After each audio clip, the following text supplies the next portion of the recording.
So the topic I wanted to discuss this morning with you guys, one of the topics that I wanted to cover with you guys is expert positioning.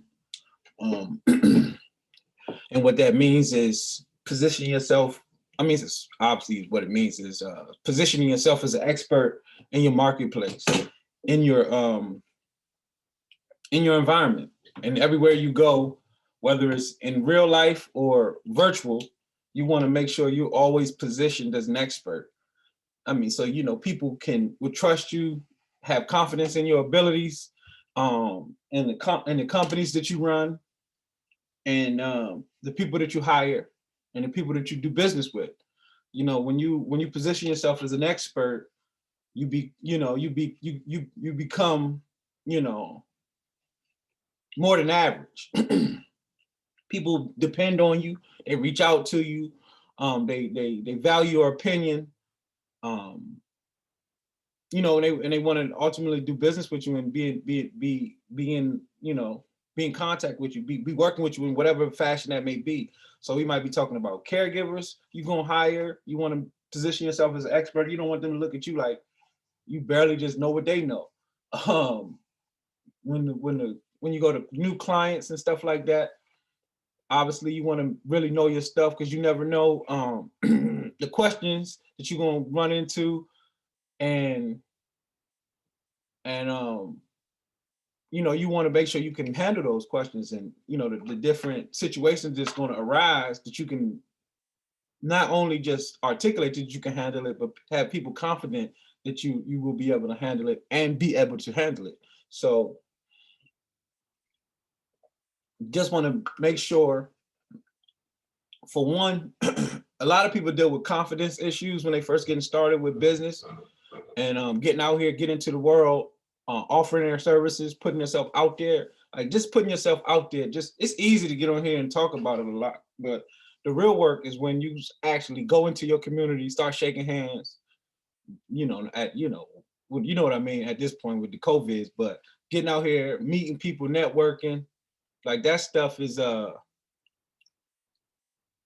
it's usually like, that's usually like where people get stuck at. Like they want to do it, but they have all the information, they have everything that they need. They may most likely, a lot of times they're set up, they have their LLC's website, they license app, everything that they need to go into the community and start doing business, but it's like a barrier. And usually that mental barrier just stopping you from like really going out there, pushing your product, pushing your services, pushing your features, pushing your benefits for what you're doing. What usually stops that is people lacking confidence. And how do you gain confidence, right? Like, how do you gain confidence? For me, I feel most confident when I know I'm the most competent. So like, when I'm at my highest competency, like if I know what I'm talking about, that's when I'm at my most confident, right? So when I'm competent, when I'm very clear about the information or the environment or the situation, I'm very clear and confident that I can handle what I'm dealing with. I'm competent with this environment, with this information, with this situation, with this meeting. I'm competent going into this meeting these referral sources, meeting the social work. I'm competent. I'm confident that I handle all my business up until this meeting. That's that's how I, feel good about going in there, because I did the work beforehand. I learned it. I studied the industry. I increased my industry IQ. And when I say increase my industry IQ, I'm just saying, I've done all the legwork, the research, the studying, the listening, the reading, to get to a place where most topics in the industry that I'm in, home care, senior care, assisted living, senior housing, we've been immersed in this information for years. So there's a certain level of competency, what leads to that level of confidence, when we can go in a room, pitch ideas to investors, private money guys, talk to partnerships, creating partnerships, potential partnerships, or, you know, just doing business, reaching, you know, dealing with potential residents, families, other assisted livings for referral opportunities, and, you know, just being out there in the world, networking and doing the business comes from, you know, being confident enough to go out there and do it. You want to have, you know, increase your industry IQ by just, you know, studying your market and being competent. This is how you position yourself as an expert. You first got to become an expert. You don't want to seem to be, you know, squared away. You have to be squared away, because if you're not squared away, you're gonna get exposed. And it's like, you know, all you got to do is just handle your work up. Do your work on the front end, so you don't have to deal with the, you know, some problems on the back end, just because you just didn't have all the information, or you didn't study properly, fully the information that was required for you to become an expert in this particular field. And obviously we're talking about senior care. So once you have that background, you know, you do your research, you feel confident, you've been studying all the information, you've been studying your marketplace, you've been studying your competitors, you've been secret shopping your competitors, you've been talking to different organizations in your community, you've been actually out here doing the business, you're engaging clients, engaging caregivers, hiring, retaining, servicing clients. At this point, you kind of know what you're doing. You know, if you're doing all of these things, you're out here, you're actively engaged in the market, you're doing the business. Now it's time to really like level it up and start making a name for yourself and positioning yourself as an expert and the #1 go-to person for your thing. And that's the thing that that's another thing, another idea that you want to think about when it comes to expert positioning. You want to be when somebody says home care, if you go on the internet right now and put home care, Google something, my name gonna come up at some like soon. So, because I've been on the internet positioning myself as an expert in this industry. Assisted living, same thing. If you put these single terms in here, eventually 1 or 2 pages deep, you're going to see my name. And that's not an easy thing to do. That's not an easy place to get to. It just comes from me putting a lot of content out on the web and things of that nature. And that's just one aspect. That's the online side. But then there's the, you know, the public side, the actual market in the community side. And how do you raise your, how do you become expert and stay top of mind in your marketplace? Seminars, newsletters, specialty programs, podcasts, just free events in all these different in multiple different locations. Like, and again, I know that it's complicated now post-COVID, you know, in this COVID environment, but that doesn't mean you can't do free seminars online. You could do, you could always put together newsletters and send out monthly newsletters.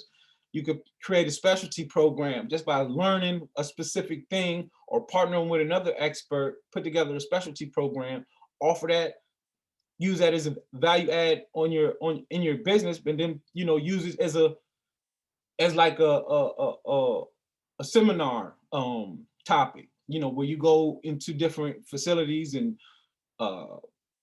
places, like our top referral places, social work, you know, well, not social work, but like nursing homes, places like this, do the seminars, the YMCA, places like this, they let you come and do seminars.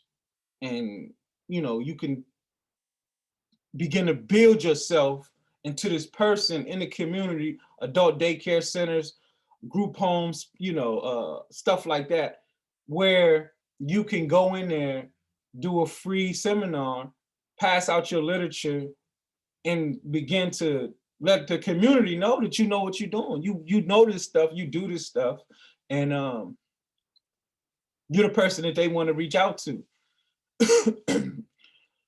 How to set up a decent seminar.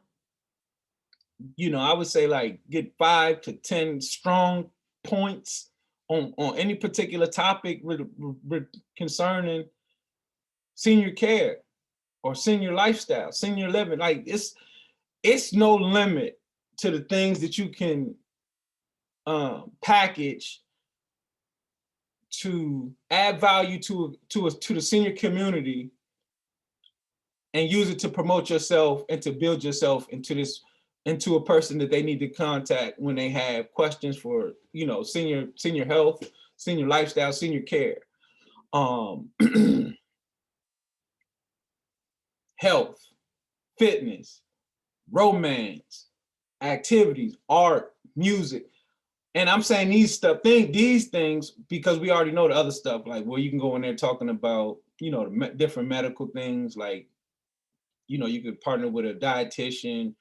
If you want to go in there talking about diabetic stuff, or you could partner with some, you know, people who may have some expertise with Alzheimer's or Parkinson, or you could just put together a nice printout, a nice handout where you gonna first you go into where you go in here. So like you could go to like different sites, like different training sites, like the Institute of Professional, what's it?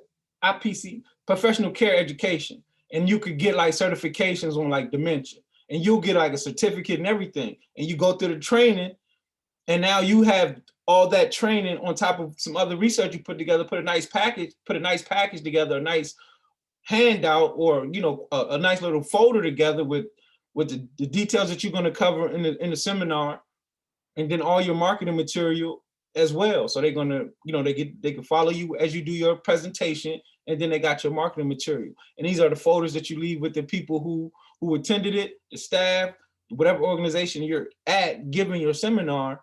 And then you just making sure you're recording it, whether you're video recording it, audio recording it, so you can do what? Put it on the internet and disseminate that same information into the virtual world, which will continue to lift your brand, lift your awareness about, you know, you being an expert in this particular subject. So seminar, I mean, you know, putting together like a nice seminar, or nice 2 or 3 type of seminars, like on different topics, and just, you know, just taking the show on the road, like, you know, taking the show on the road here. Everybody go in front of, get in front of everybody who's going to listen, And once it's recorded, or you could, you know, record all of them, you know, do them all, record them all. And if you can't actually get in there, especially now with the COVID situation, see if you can get it in front of their community via video or audio. You know, they could go like in the, say, like, you know, they got in the day rooms and the break rooms and the rooms where they be in, like in the bigger nursing homes, and they kind of all sit around. They can put it on the TV, hand out your pamphlets and your folders, watch the information. You say your final things at the end. Let them put your information in there, contact you if they have any more questions or if they need any help with any of your services. There's no limit. This is just me just spitballing, but just trying to give you guys some great ideas and just trying to get your wheels spinning. Don't think that just because it's so many different avenues to go down, and so many different options and topics that you can use, even the things that you might enjoy doing. One of my coaching clients is a cook. So she was really excited to have a chef. I mean, I'm gonna say cook. To a chef, you call them a cook, I don't think they're gonna be too excited about that. She was a chef. So when she went to do her presentations and meet with different families and things like that, her niche and her, you know, love for food allow her to build a program that helps her push her business, her home care business, not her restaurant business, not like that, her home care business better into the community, because she's using healthy diet. She's really focusing on creating great meal plans and helping the seniors, you know, eat healthier. And she has a lot to say about it. She has a lot of information about it because she understands nutrition and health by way of food. So that's just one thing. So it's so many different things. So you might be into music, you might be into knitting, you might be into bingo or some other musical artistic presentations. There's always a way to take what you have, package it up, and present it to this community in a way that brings value to them and an awareness of you. So just think about it. Same with a newsletter. So we talked about the seminar. Now we can talk a little bit about a newsletter. There's three multiple ways you can do a newsletter. You could do digital. You could do mail, like the hard copy, like a real physical copy. So you could do monthly, bi-monthly, every quarterly, or at least I would say no less than every 3 months, or it won't even be that effective, right? So the best thing to do would be do a monthly, and you just put together a package of an outline for what's going on that month. If you're gonna do it for that month, say like this is November, so the thing would probably be fall, Thanksgiving. I would put some safety tips on there. I always like to put safety tips in the newsletter, a joke, and then like a main article. What's the main article? The main article might be like a general topic. And so we have all these little things on the newsletter. And then we got the main article. And then obviously it's branded with all our logo and information. Call us now, or free consultations. All of this is on the newsletter. And you send this out to who? Everybody. You send it out to everybody. You send it out to all your caregivers, all your leads, all your referral sources, everybody in your network who past clients, past caregivers, whoever you still on good standing with, they should get that newsletter every month. Every month when you publish it, you could put, a portion of it, hiring, call this number for if you're looking, caregivers needed, stuff like that. So that just going out to the community, having it going out everywhere.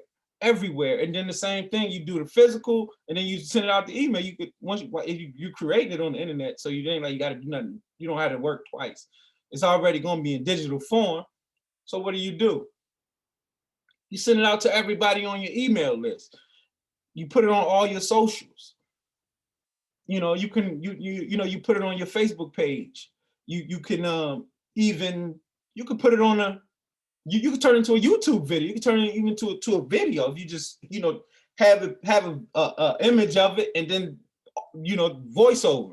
It's just so many different things that you could do to, again, put your name next to expertise.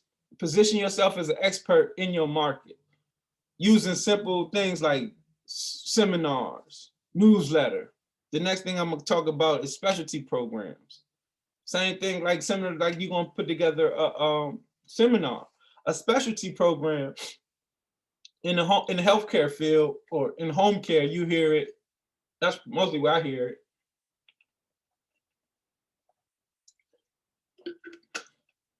It's a program that your agency put together and specializes in. So you might have a Parkinson's specialty program. What is that about?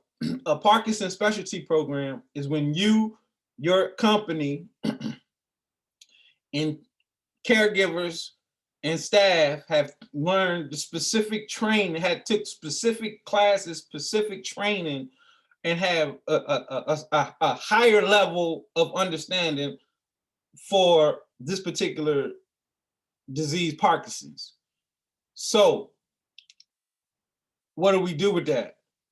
When families, what you do with that? This is the agency that you need to contact if you have Parkinson's or a family member with Parkinson's. Okay, every other agency does it. They work with those kind of people, but we specialize in Parkinson's. We specialize in Alzheimer's, dementia. We specialize in whatever other heart disease, cancers, problems that people can have, diseases that people can have, you can take a deep dive into that particular disease, issue, that problem, specialize in it, and put that back out into the community. Again, this creates a what they say, this puts you in a position as an expert. This heightens your your profile, and that's what you want to do. That's anyway, in every way, that's what you want to continue to do. You can present your once you have a nice strong specialty program, you put together a nice presentation. This is who you go in front of when you go into different referral opportunities or situations, or when you contacting people. Hey, I wanted to, can I send you over some, we could talk about the top referral sources. Can I send you over my some information on my referral program, on my specialty program? Oh, you got a specialty program, yeah, we specialize in dementia. This is our certifications. This is the information that we would like to share with your community, this nursing home or this assisted living, or this hospital, wherever there's potential referral sources, and who may have, they might have an abundance of people who deal with that disease, like different doctors and stuff who specialists that specialize in whatever specialty program you're going to choose. That's what that's who you reach out to and start to get that information to. So just, again, think about this stuff. Don't, you gotta say, oh, I'm gonna go do exactly what I'm saying. I'm not saying don't do it, but I'm saying think about it and just come up with some more and great ideas, because I'm just giving you guys something to start out with, just giving you some ideas to like get your wheels, you get the wheels rolling in your brain, so you can start to, oh yeah, I can do this. I can, I like to cook. I like to knit. I like bingo. We like to paint. We like to do plays and different things like that. We do plays. We do play. We do puppy. Actually, they do puppy therapy. They do nails, hair, beautification therapy for the senior ladies and stuff like that. So you have, it's so many things that you could, and this is what a lot of people don't understand.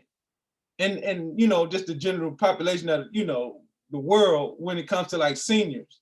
When people start getting older, people like write them off. Like you treat them like little kids almost, like, but it's like our seniors, they do the same things we do. They still do the same things we do if they can do it. They still want to do it. They still have the same interests that they had before they got older, like, and had to move a little slower. They still want to do everything that we do. They still like to do the things that they were doing. They just do it slower now. So with that understanding, you should be able to figure something out to take out into the community and position yourself in a way that adds value and shows the community that you're the one, or one of the ones that we need to contact when we have concerns about our loved ones' care. And that's what it's about. That's what expert positioning means to me. I'll cover a couple more. We're going. We cover 1 through 3. So we'll cover 4, 5, 6. But I'm gonna check some comments here, see if, because I can't see none of that at this point. So as I'm doing this with this presentation on the screen, so I have to look for sure on another device. So hopefully you guys can even hear me.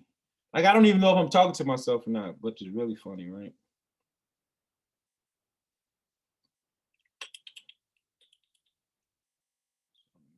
To the that's some I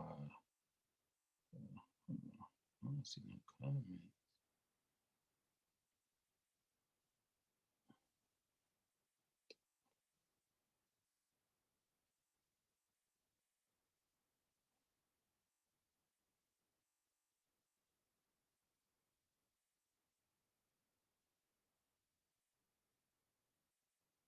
She says you have me. We need your email. Amanda, yeah, we need your email. I can't send you nothing if I don't have your email. So just make sure I got your email. I'm gonna send you mine right there. I just commented on your post if you're still watching. So we don't got no questions, so that's good. I mean, ain't good. I mean, hopefully people listening, but you know, I'm gonna get back to it. Okay, Freeman. So y'all can hear me, Freeman? Cool. So we're gonna keep going. So I came back this morning because I was confronted with with quite a few people, but not being able to take advantage of the Ultimate Senior Care Business Bundle, Black Friday, Black Friday, Cyber Monday sale that we put on yesterday. It was a 1-day sale, and I mean, I'm really giving away a lot of things for, super discounts, which is quite a few things will end up being free for you, which is good for you. And I'm excited that, you guys, the people who did take advantage of it, took advantage of it. So, but it's a very great promotion, and people were upset that I shut it down, and I wasn't taking any more orders. And I said, it was enough people to say, okay, I'll do it again. I'll put it back out there, and give you guys some opportunity to jump on, take advantage of the opportunity. What's happening now, how I feel about it is just 2021 is coming. I want to make sure I'm putting everybody in the best position. The people who look to me for support, business information, education, specialized knowledge, mentorship, consultation, coaching. The people who look to me for that, I want to make sure you have the tools to go forward in 2021. I want you to use the rest of this year, the remainder of this year, to just study, get a better understanding of the industry, the documentations, the tools and the systems that need to be in place for you to be successful and to scale. So that's why I put the program. That's why we said, what can we do? That's why I thought and said, what could we do to give people the best opportunity, you know what I mean, and make it accessible to the most amount of people. So that's how you get the Ultimate Senior Care Business Bundle. That's where the Ultimate Senior Care Business Bundle comes from. And what's included in that is the best-selling home care business product that was ever created, which is the Business in the Box. That's included in there. The Business in the Box has documentations, most of the documentations that you need to do the day-to-day, everything you need to do in your home care service, every documentation you'll need. But then there's also some trainings like this one that you're seeing here in the Business in the Box. So that's just one thing that's in there. The next thing that's in the Ultimate Senior Care Business Bundle is the Customizable Home Care Business Plan. And that is, as we've discussed yesterday, very important when it comes to having some direction. So you know where you're going. The business plan already it's a template, so you could just kind of just plug in the things that you need to do for your particular business, the numbers, the location, your company name, and things like that, so you can edit it.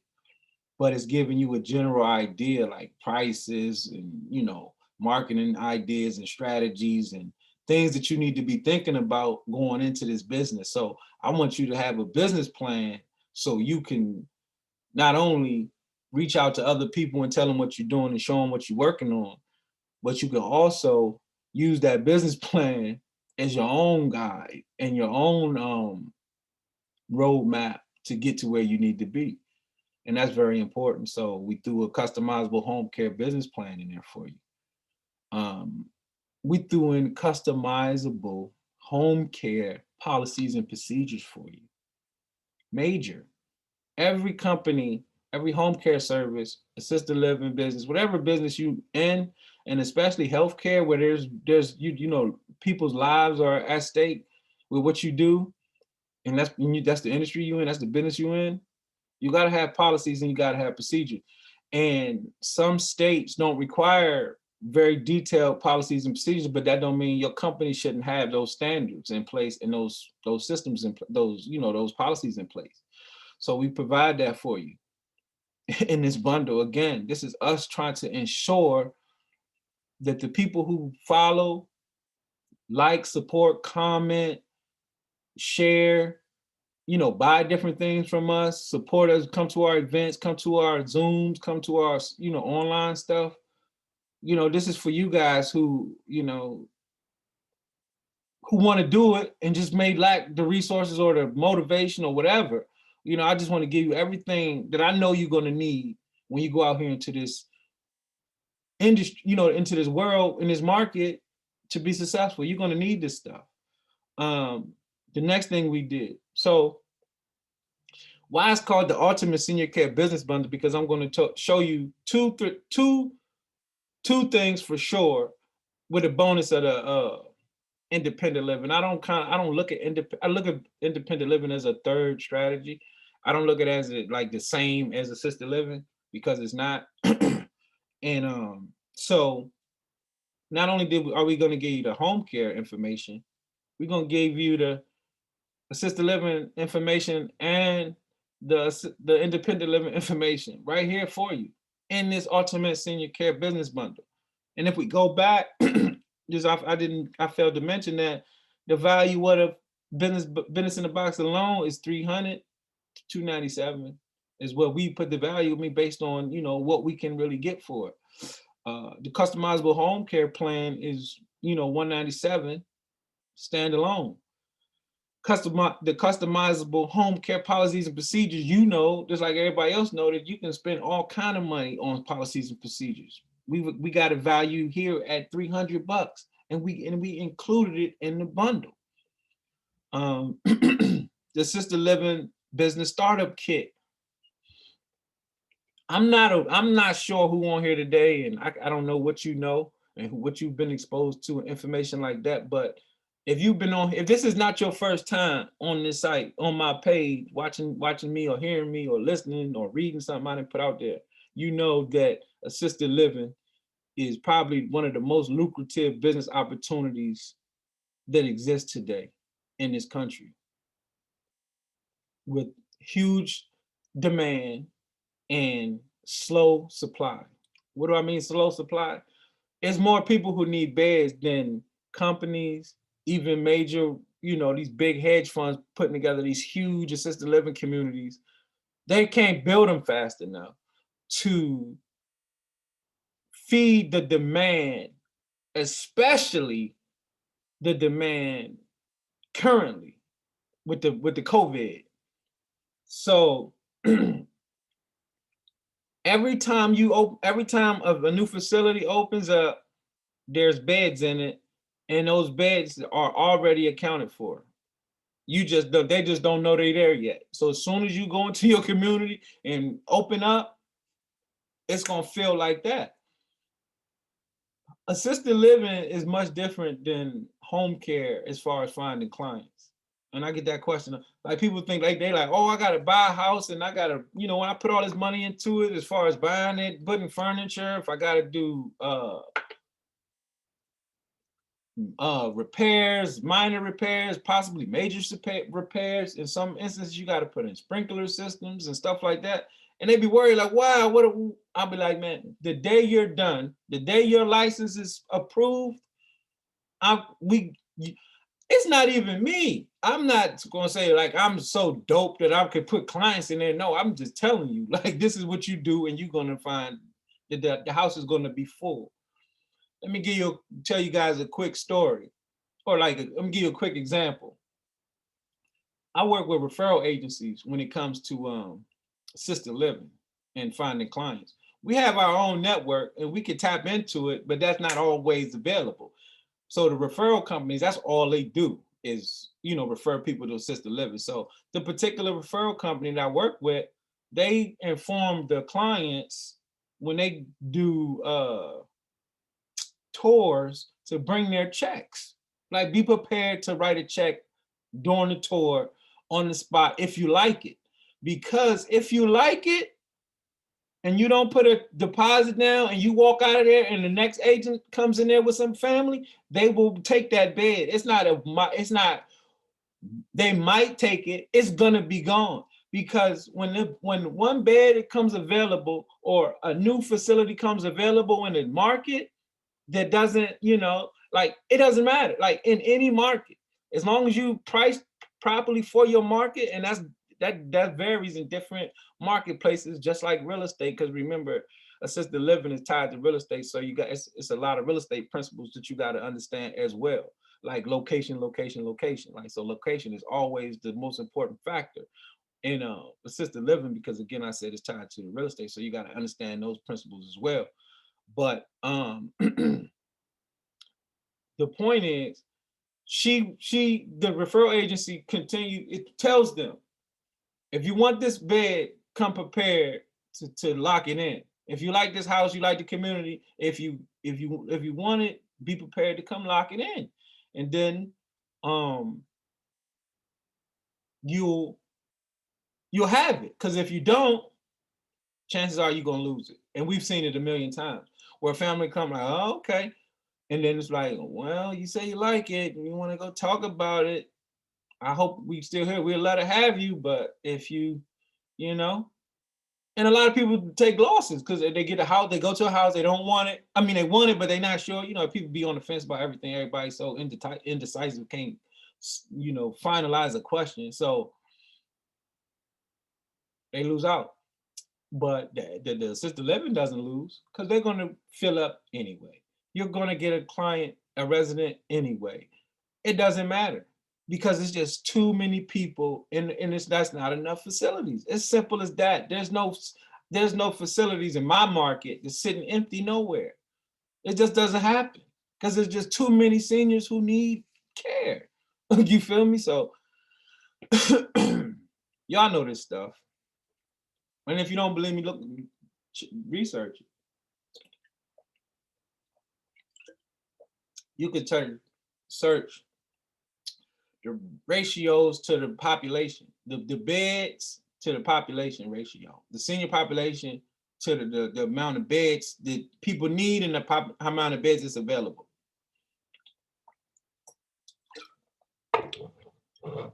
If you don't believe me, or you could just call up the referral companies in your market, and then they can give you a lot of information on, you know, the demand in your area too. So that's always an option. So let me look back here and continue. So yeah, we were just talking about the assisted living business startup kit. So that's the startup kit. That's included.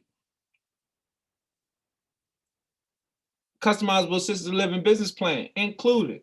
Customizable assisted living policies and procedures included. A copy of the best-selling high-performance daily planner on the planet included. That's from Brendan Bouchard, the high-performance planner. Comes in four or five different colors that y'all can choose from once you purchase this program. Included. I itching, I'm sorry. And my mentor, mine is down in another room. So I would have showed it. And you getting all of this stuff.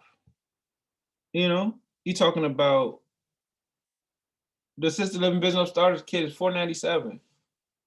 Customizable assisted living business plan, $497. Because it's a business plan to show you how to become a multi-millionaire. And it's worth $497. It's valued at $497 on our website. Somebody else gonna make you spend $1,000 for helping you put together a assisted living business plan, or more than that. Customizable assisted living policies and procedures. Again, some states don't require them. You should have them. You should want to have this standard for your facility. Included. $297 the value, $297. And it's like all of this stuff is here for you. The Ultimate Senior Care Business Bundle, your price today only is $197. And you just got to do it through Cashapp so we can get it over with. Send you your product, get your book in the mail, and prepare you to get it together, get it going. The High Performance Planner is so amazing. It's crazy. It's going to, we were talking about it yesterday. It's about why I like the High Performance Planner because it helps to change habits if you use it, you know? And if you're not used to using a daily planner, it might be a struggle the first few weeks, and I mean, if you miss a day, just don't beat yourself up. Just get back to it. If you miss a couple of days, don't beat yourself up. Just get back to it. Because habits are formed over time, and it's just another habit. If you want to become somebody who uses a high performance planner, meaning that you want to become a high producing, hold on one second, a high producing, a high producing, person, a high performance person performing at the highest level of your potential. You got to form, these habits. Not, you don't have to use this manual to help, but it will help if you use it. And again, I'm putting this in here for you. Why do I'm throwing a high performance planner in there? Because so when you get all the other information, you got the business plan, and now you have a daily guide on what you should be focusing on and thinking about to be as productive as possible throughout the day. You win at business. Business is a daily thing. You win at business, you win the day. I'm not trying to win the month. I'm not trying to win the week. I'm not trying to win the year. I don't, we can't think like you gotta Jeff Bezos, whatever you want to call him, richest man on the planet, their ethos, their motto at Amazon is day one, week one. What's that mean?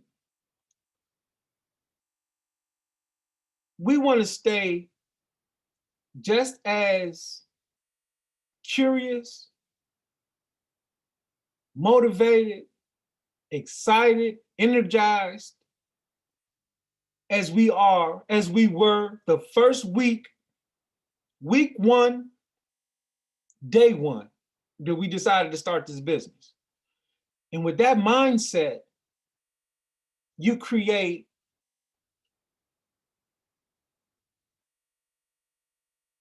you begin to focus on you try to maximize the moment. You do as much as you can with the day and the hour that's in front of you, opposed to dwelling and overthinking things that don't matter today. Obviously, you want to have a great vision. You want to have a grand vision, but you got to work back. So how do I make this grand vision come into fruition? How does Kobe Bryant win championships? Shooting shots today. That's how he gets to the championships, because he practicing the day. When everybody sleep, he in the gym. When everybody in the gym, he in the gym. You know what I mean? When everybody partying, he in the gym. That's how day one, week one. You got a mindset of, we're going to focus on the things that's very important today, and we're going to use the momentum, the excitement, the energy, the curiosity that we had when we first started this thing to push it forward. That's how you create great habits. Great habits win games. Great habits win wars. Great habits win at life. Habits win, not talent. It's some talented dudes out here. On the basketball tip, I'm a boxing fan. And I know some street dudes that got hands. You know what I mean? But having hands in the street versus training in the gym every day is a total different thing. You could take your toughest little homie off the block because he got talent and put him in the ring with somebody who got habits and may don't have no talent, but he boxed every day, he trained every day for 8 hours, he got habits, he gonna punish your talented little fella. And that's how you gotta think about it. That's what the daily planner is about. That's what habits versus talent is about. You need to create habits. Habits win. Habits lead to success. So that's why I threw that in as well. And again, this is yours. You have access to this. And if you can hear me now, please share the feed, tag some people. And if you already got this program and you just coming back to get some more great information, tag some friends, tag some people, share the feed, share what we're doing here. And bring some people on. I gotta take a quick break, like about 2-3 minutes, and I'm gonna jump right back on. Give me 1 second.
All right. What's that? That's really gonna stay there.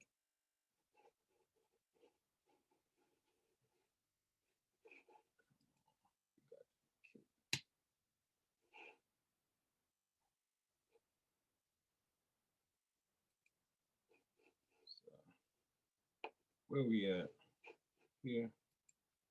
Go back there. Be good to go. Should be good to go. Let's go.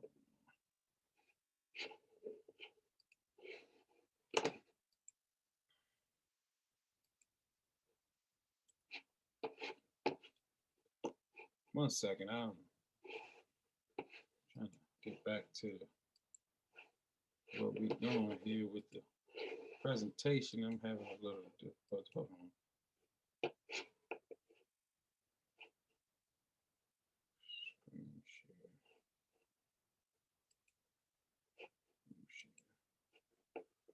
share.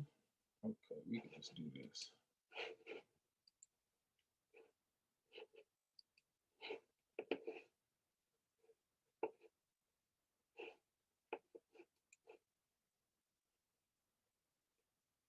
I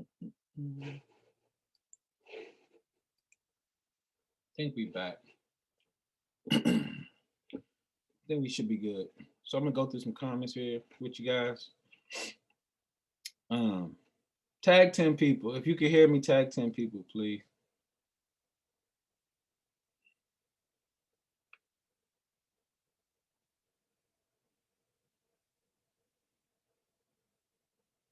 Tag 10 people. If you can hear me, tag 10 people in the comment section.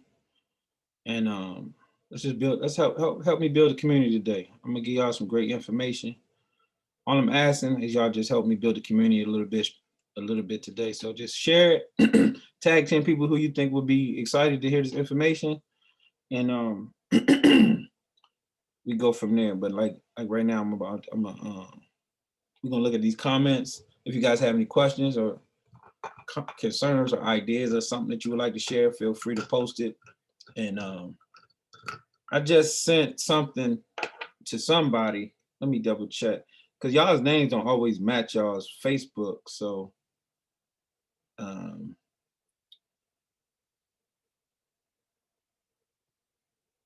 so I don't know if I'm actually talking to the same person. So that'd be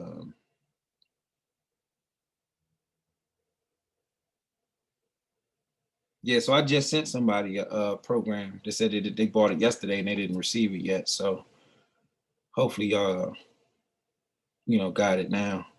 Hopefully you, if that was you just on the call, me who in the comments, then hopefully that was you. Hopefully you got it. So.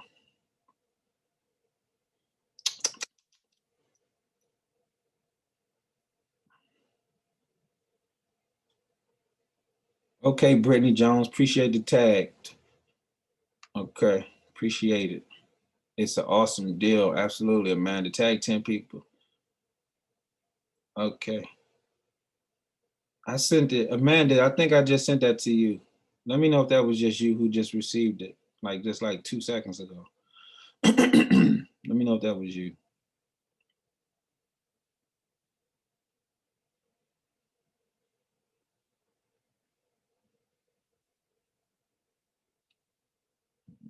Let me see something.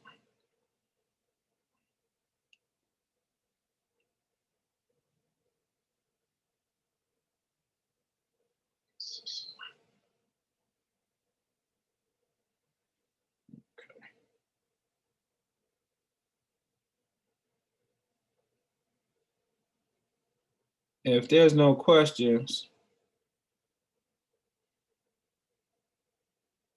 there aren't any more questions. Let's who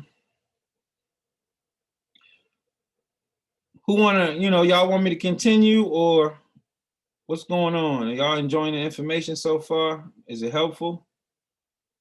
If so, tag 10 friends so we can get back started. We got a couple people on here watching. Tag a couple people, share the feed so we can get back to it. I'm gonna finish up expert positioning, and then I'm gonna cover another topic too. I think I'm gonna cover the team members, and we can even talk about caregivers. So I really enjoyed hanging out with you guys yesterday. So I set out some more time, and like I said, the business bundle, people were really upset because they were getting the emails and watching the recording last night, and they were, wanted to know like why they couldn't, they were at work, or they, and I can't hold that against nobody. So we made it available. The Black Friday, Cyber Monday, Ultimate Senior Care Business Bundle is still available. Share the feed, tag some friends, and we're gonna get back into this thing.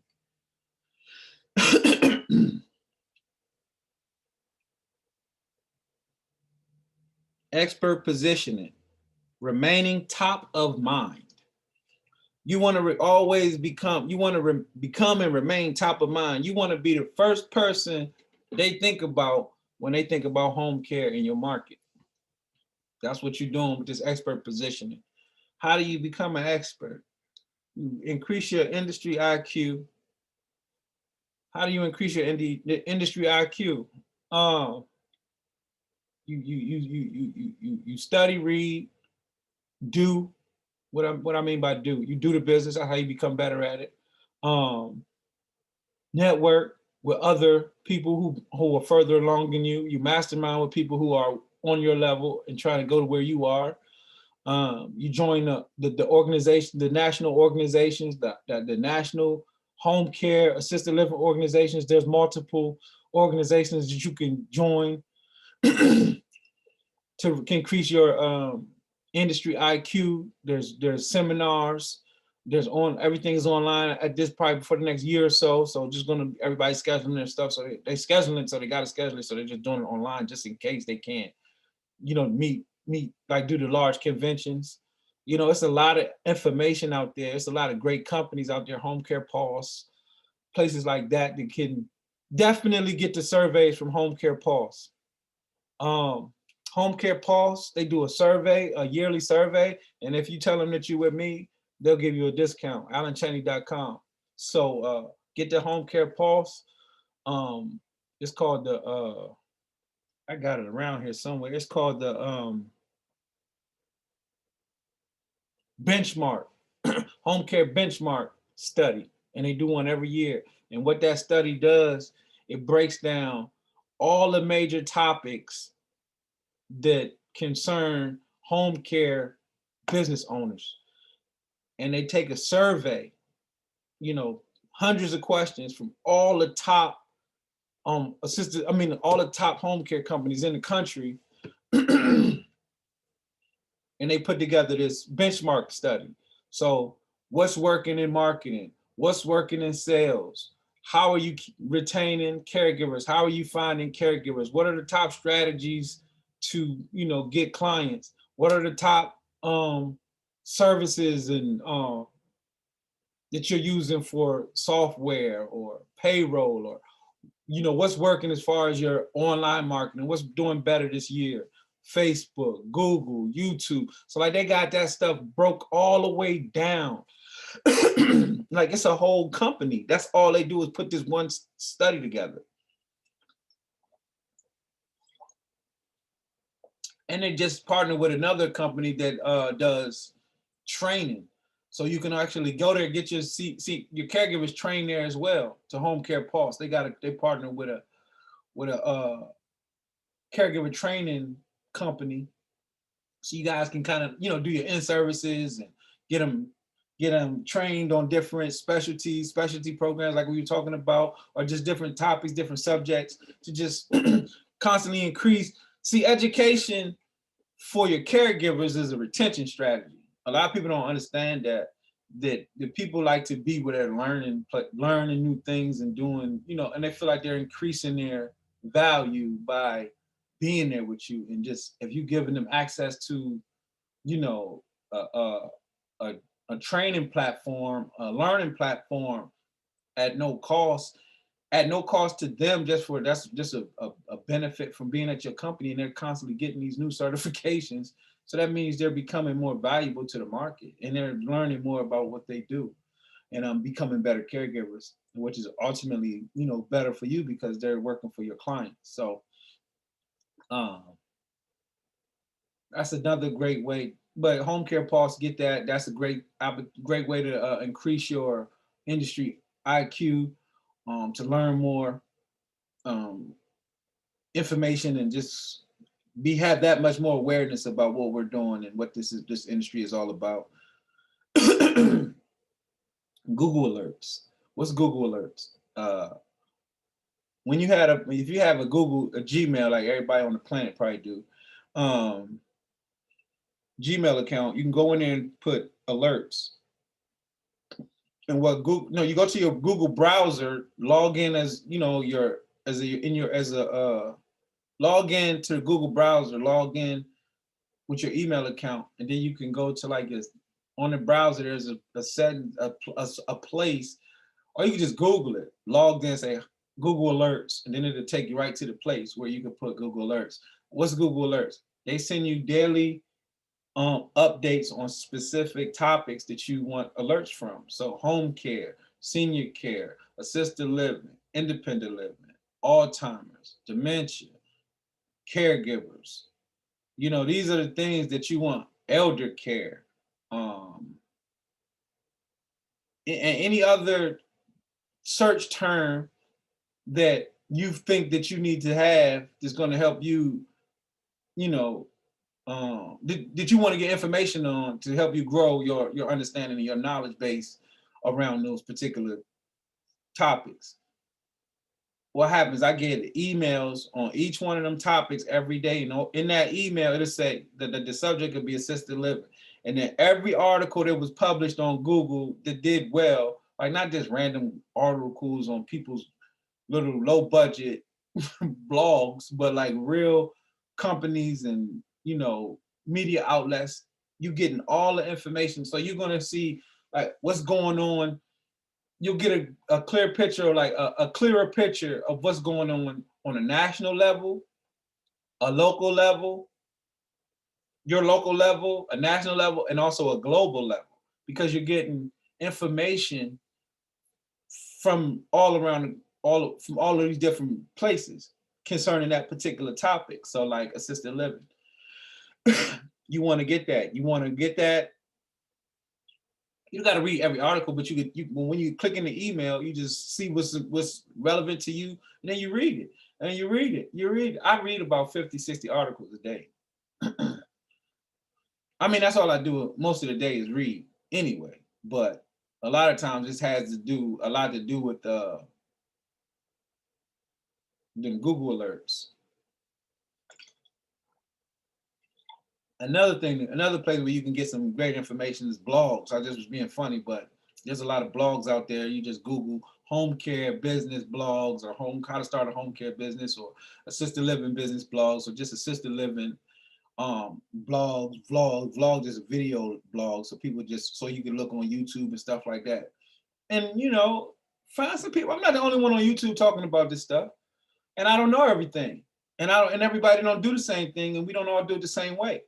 So I encourage you to go out there and look at the other people online, read their stuff, study their stuff, and if their programs are affordable and they look exciting and interesting to you, purchase them and read them and think about them and share them with your, you know, with your network and the people that you're going to work with. I want you guys to win. So that's it. And then the last thing I would suggest here is a podcast. So podcasts are big now. And then another thing too, I don't want to just say focus on home care all the time, like, because you need to also learn business principles and become an expert when it comes to, you know, certain business strategies and ideas and topics and things like that. So those are some of the things you need to be focused on as well, like marketing, for instance. Hold on one second, I gotta respond to this message. Like marketing, for instance, you know, what do you really think that you know? Do you feel like you're a marketing expert? And if you don't, go get to it. You know, blogs, same thing. Organizations, Google Alerts, podcasts, but most importantly, audio books when it comes to like studying things like that.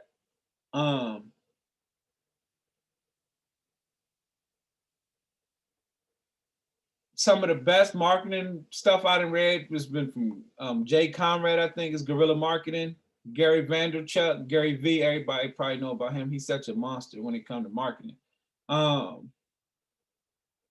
then there's a guy who wrote the book called Contagious. So those three people, Gary V, the guy who wrote Contagious, I don't remember his name right offhand, Jonah Berger. That's his name, Jonah Berger. Gary V. Who's the third one? Oh, Conrad with Guerrilla Marketing. Those three, start there, read those three books, and then this thing. Like people always say, oh, okay, where do I start? Start those, read those, start with their books. Read all of their books or download them on audible.com, listen to all of their books, and then let the books tell you where to go next. Or if they don't really put no great, a lot of times authors put books they reference books in their books. And that's how I really get to know certain topics, because I can go to where they got their information from. So Gary V, he'll say something and he'll be like, okay, this is where I learned this. So guess what I'm gonna do? I'm gonna go learn that with where he said he got that from. That's how I became aware of Sandler when it comes to sales. So what I just talked about was marketing. And a lot of people, novice business, they don't know it's a difference. Like sales and marketing is two different things. And I don't want you to feel like I'm being condescending or anything like that, because you might know that, but that there's people that don't know that or don't understand that, like I was in the beginning.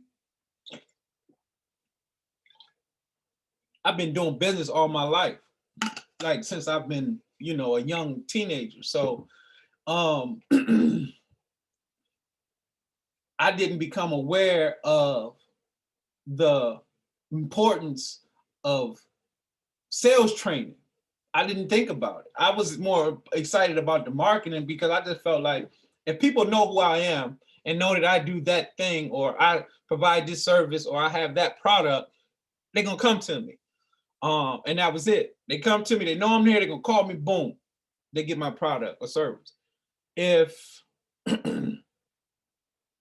once I was introduced to like sales training, I knew sales, but I just never thought about it in a deep way. But once I engaged sales training and started studying sales, it's a whole world. It's even deeper than marketing. Like marketing, to me, this is how I like to simplify things for my own mind. Marketing to me is everything that I do to make the phone ring, or to get you to send me an email, or get you to respond to anything. The moment that you respond, everything that happens after that is what I consider the sales process. So when you answer the phone, the sales process has begun. And everything from that point is considered sales. And you need to know what you're doing going into this environment to learn how to get them to say yes, not have regret about saying yes, actually get the services started, and then keep the services going, and send more referrals your way. That's an entire process that needs to happen with every client that you service. Every person that you service every person that you get, they need to go through this process. You need to make sure that they want the services. Obviously, they can afford the services, that they're gonna they want the services, they need the services, they can say yes, they have the decision-making ability in the conversation to say yes to the services. You got to make sure all of these things are in alignment. And this is part of the sales process. This is the part of the sales conversations that you have to have. This is knowing the right questions to ask, and positioning yourself in the right way. Not saying too much too soon, not doing free consultations in a way that you're promoting you're helping your competitors, not giving up too much information over the phone and not getting the consultation. So like there's so much in sales that you need to learn. And getting back to the expert positioning, you're gonna, just like you need to learn the industry stuff so you can go out to the marketplace, you need to learn the business strategy so you can effectively deliver this stuff and get people to come do business with you. So, so when it comes to expert positioning, don't just think that I'm referring to the specific industry topics, which is obviously very important, but there's also the general basic business principles and even, you know, in-depth principles and in-depth strategies and knowledge that you need to gain as well to be successful. Marketing, sales, finance, business finance. It's very important that you understand how your money's working, accounting practices, things of that nature. Business accounting. They got when you talk about a major corporation, who are the 3 top people? You got the CEO, the CFO, and the COO. This is called your C-suite. Your chief executive officer, that's usually who we are, the position that we play. But in the beginning, we everything, right? But the position we play initially is the CEO, the chief executive officer. You're creating a bigger vision. You focusing on pushing the brand, pushing the business into new places. You're looking at the bigger pictures. You got to constantly be focused on how to expand and make it work, and make it thrive and keep us moving forward. Strengthening your foundation, but at the same time having a great vision and putting great people around you. That's another thing that's important for CEOs to have a great understanding of management, and we're gonna get to management as well. Management and having the ability to delegate and put the right people around you. The COO, Chief Operational Officer, that's focused on the day-to-day. We need that, everything to be operating at its best, highest potential on a daily basis. That's the Chief Operating Officer. The Chief Financial Officer, he has to know the money.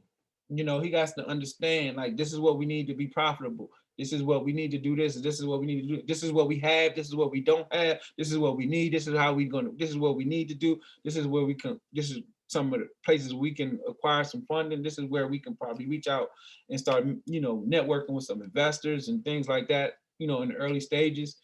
So finances, operations and things like that, you have to learn this stuff. And getting back to like the specific topics, finance, business accounting, finance, really just finding a good CPA, working with them close. Usually when you find a good CPA, they work with you to set up QuickBooks. And during that process, you should learn about, you'll see how to manage your business bank account and like how you can, see everything that you're supposed to be, where all your money is going, itemized and, line items on your QuickBooks account. And you learn how to do this stuff. You want to know where your money going, and you want to know that every dime, you want to know where every penny is going, and you want to know what you have, what to expect, and where where you're going to be a year from now, a week from now, things like that, projections, goals, financial goals, and how you're going to get there, what's working, what marketing tools that, we spent this amount of money on this particular strategy or this marketing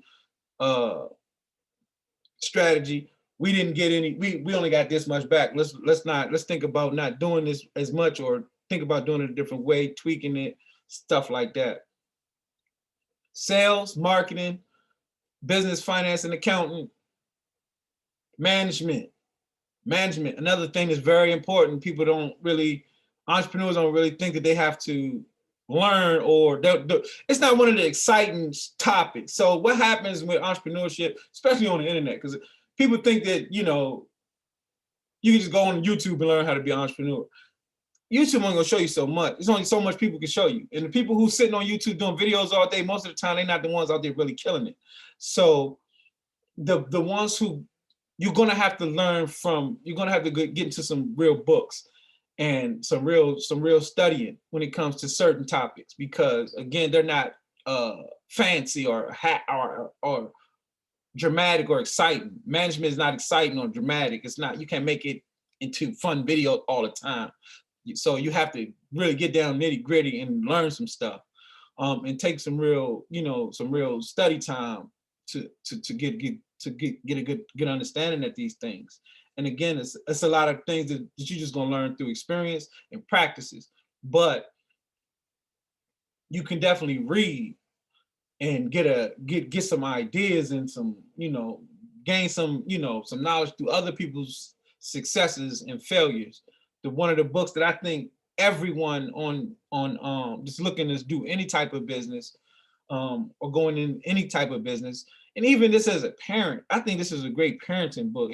When I was reading, I was thinking about my kids a lot. It's called The 1 Minute Manager, and it'll help you understand how to become a better manager, how to treat people, how to avoid confrontations, or bad, how to not create bad relationships and bad environments when it comes to your workers and your staff, and how you approach them, and how they, how you maintain that, employee-employer relationship, and don't cloud it and make it, confusing, or, and keep the respect there, and keep your employees intrigued and happy to be there, exciting and empowered.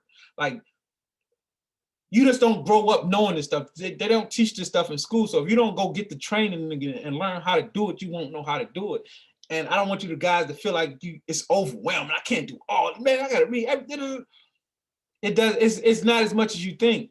And if you watch a Netflix series to the end, you've already read all the books that I've mentioned.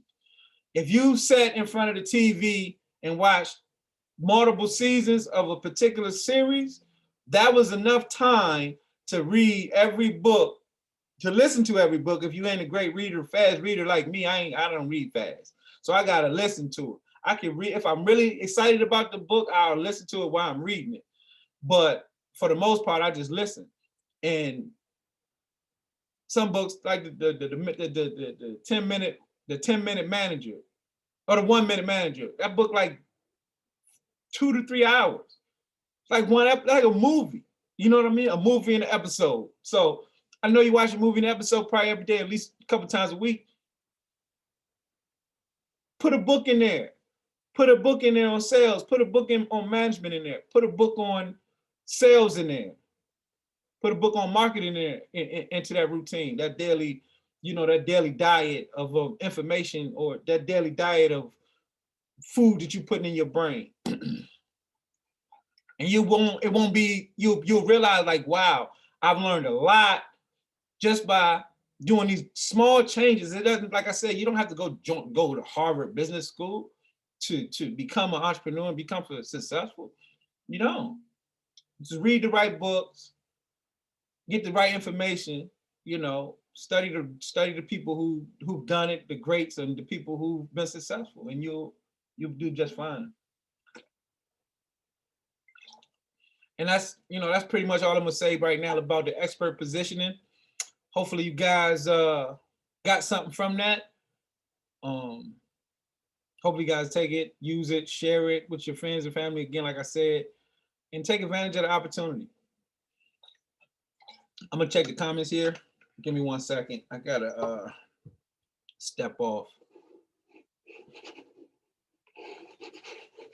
I got a mouse that's like trash, but it was like expensive.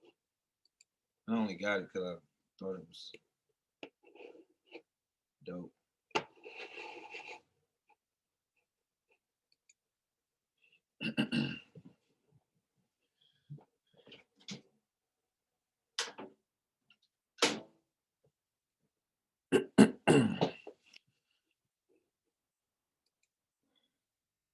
So what we're going to talk about next, or what we could discuss next, is the team, your team.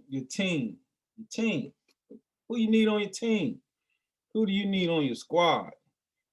So I'm gonna check these comments here, see if anybody was sharing, tagging friends and stuff like that.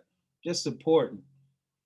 I'm doing these trainings for free for you guys. All I'm asking is you just share the feed, tag 10 people. That's your payment today for just free information.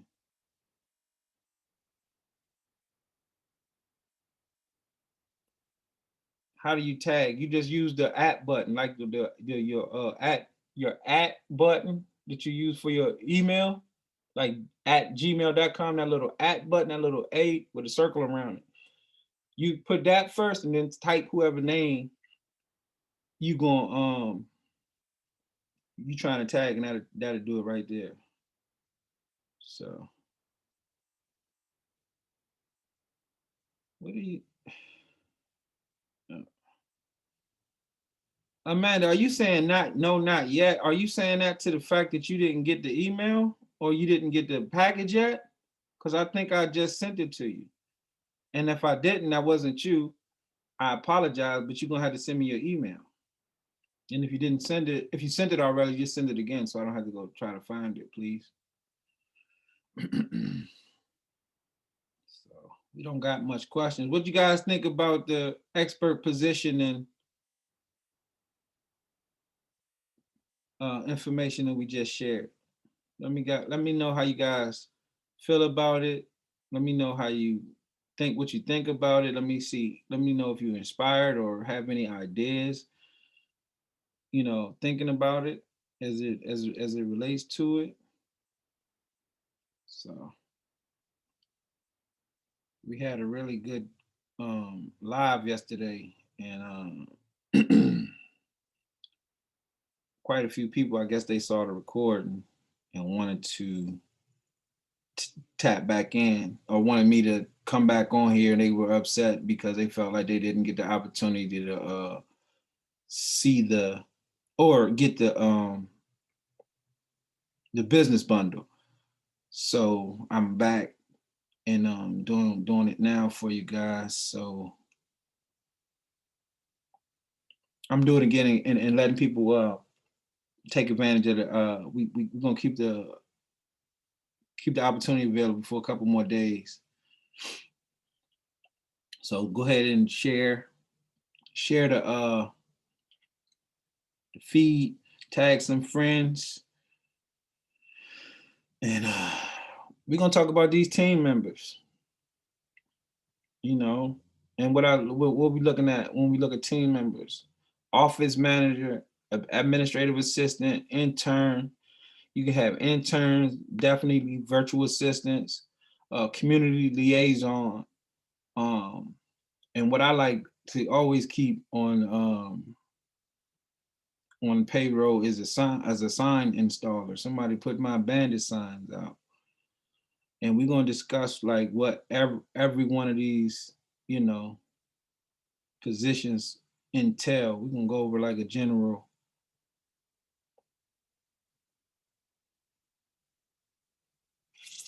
list of everything that these topics entail. So stick around. And if you're at work, I know this is like work hours for a lot of people. Don't worry, I'm gonna record it and post it later. So if you missed some, or if you want it now and you can't stay for the next training, then that's fine. It'll be recorded. You can come back to the page after we log off, and it'll be there. So don't worry, you're not gonna miss the information. But I do need some support. Share the feed, tag some friends. That's the only thing I'm asking. And that's you on there anyway. So do it. You could just do it. So I'm trying to get a little bit of work done while I'm sitting here. Is anybody on the feed now who has the business bundle? Who got the business bundle? If so, let me know what you think so far on the comments. If you got the business bundle and you can hear me right now, comment and tell me a little bit. Tell me how you feel about the business bundle.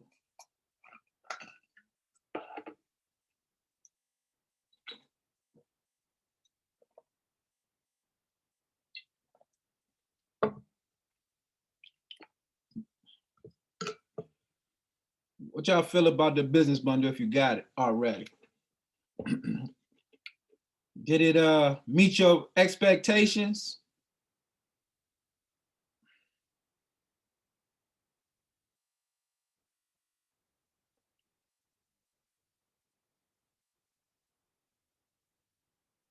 C Brown, did it meet your expectations?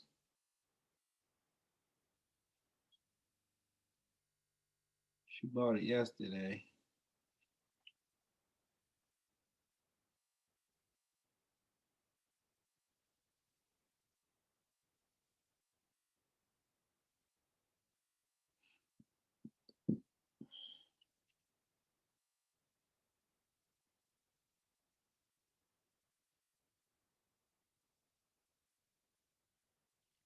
In about 2 more minutes, we're gonna start this. We're gonna get into team members. I'm just checking a few things here. Then we're gonna get into team members.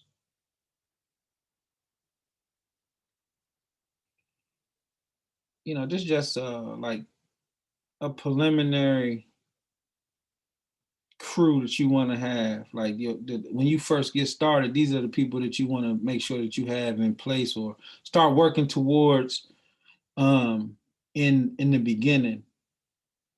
When you start making money, a lot of people, like businesses, it's stages. So when you start making money, if you never made money in business before, what do you do with the money, right? It's like, what do you do with it? Like, what's the smartest thing to do with the money when you start making it? Go get a new car, go get some furniture, go get a 70-inch screen TV, an iPhone 1000. No, you gotta start investing in people. You gotta start hiring people. That's it. Human resources. That's what you need to start developing first and foremost. Once you create a strategy, once you create a system strong enough to have consistent income, just enough to pay one person or however many people, at least one person, and still maintain that system. So when I say maintain that system, I'm saying, I'm saying the marketing budget, the sales process, whatever you had in place to get that client to say yes and get them to service you, allow you to service them, that has to stay in place, correct? So we don't want to jeopardize that. We have to continue to do that, but we definitely want to also have somebody that's going to continue to help with that as well, and to maximize it and scale it, because you can only do so much in one day. 2 people can do twice as much. So you want to have another person doing and strengthening that system. The first thing that I feel like that needs to, one of the first things that you need to be focused on is growing sales, closing. So you need to get in front of as many people as possible. You gotta get your brand in front of as many people as possible, as often as possible, and as consistent as you can be. Whether you're doing Facebook ads, whether you got a community liaison in the community, whether you're doing the community liaison, while you going out in the community yourself, whether you're doing offline stuff like signs, we love bandit signs, flyers, meaningful relationship development. If you can compile a great list of potential referral sources and y'all tearing the phone up, 50, 60, 70 calls a day, 100, hundreds of emails a day, things like that. I'm not gonna get all into what the things for marketing. This isn't a marketing video, but the things that get you that's going to grow your company, is going to get you more clients. Obviously, every company should think about that, but it's definitely a priority. I mean, every company should think about that forever. That's important forever. But it's very important in the beginning because you're not in business until you have clients and you're not making money and you're making money. So once you're in business and you start making money, what are you going to do with that money? You're going to hire somebody so you can, their number one goal, their number one task should be increasing that system. Whether they're going to be doing the calls for your meaningful relationship development, whether they're going to be helping you with the signage and flyers and things like that, whether they're going to go out into the community as a liaison and have actual meetings with the referral sources and develop those relationships, whether they're going to help you do online things, market online, what we call information syndication. Like I was discussing earlier, if you take a specialty program that you create and turn it into a nice piece of content, whether that's copy, whether it's just like written content or written copy or video content, whatever it is, that piece of content, you could disseminate that throughout your whole social network, whether it's social media, whether it's YouTube, Twitter, LinkedIn, Facebook, everything else, Instagram, everywhere else. You want to put that stuff everywhere. And that's something they could be working on. So that's the first person that you want to hire. If somebody's going to help you grow your marketing and help you with sales and, you know, help you get more people in the door. And I mean, whatever the title can be at that point, is an admin, an assistant, marketing assistant, sales assistant, personal assistant, but just an assistant. Eventually, so if we're looking at this slide here, it says office manager. In the beginning, that's you. Like, you're the one that's going to be managing the office. You're the one that's going to be doing the heavy lifting in the office because you getting started. And if it's just not you by yourself, and I'm sorry if people are a little bit further along, and you know, I'm kind of saying stuff that doesn't relate to them. If you do have certain things in play and you do have a bigger budget, you know, get to it, hire an office manager, an admin, look into the interns, and things like that. If you can do it with, you know, and I don't want to make anybody feel like I'm belittling their situation. And I don't want you to think if your situation is small, I don't want you to think that I'm judging your situation, because I come from absolutely nothing. And I'm proud of it. I'm proud of where I come from because I made it so far. If I grew up in a good neighborhood and I was still in a good neighborhood, like what's the excitement in that? They don't got nothing to celebrate. We came from nothing, so we excited when we get there. But that's another story. And I ain't trying to judge nobody. And I'm saying that to say I don't want to judge your situation if your situation is lesser right now, and I don't want to belittle your situation if you're a little bit more advanced with my training and some of the things that I say in the comments. So I'm not trying to offend anyone, and I just want to make that clear. Office manager, usually in the beginning is yourself. Administrative assistant, again, that's probably the first person you want to think about hiring. And as a side note, do not hire friends and family. It's just a good way to start. Finish how you start.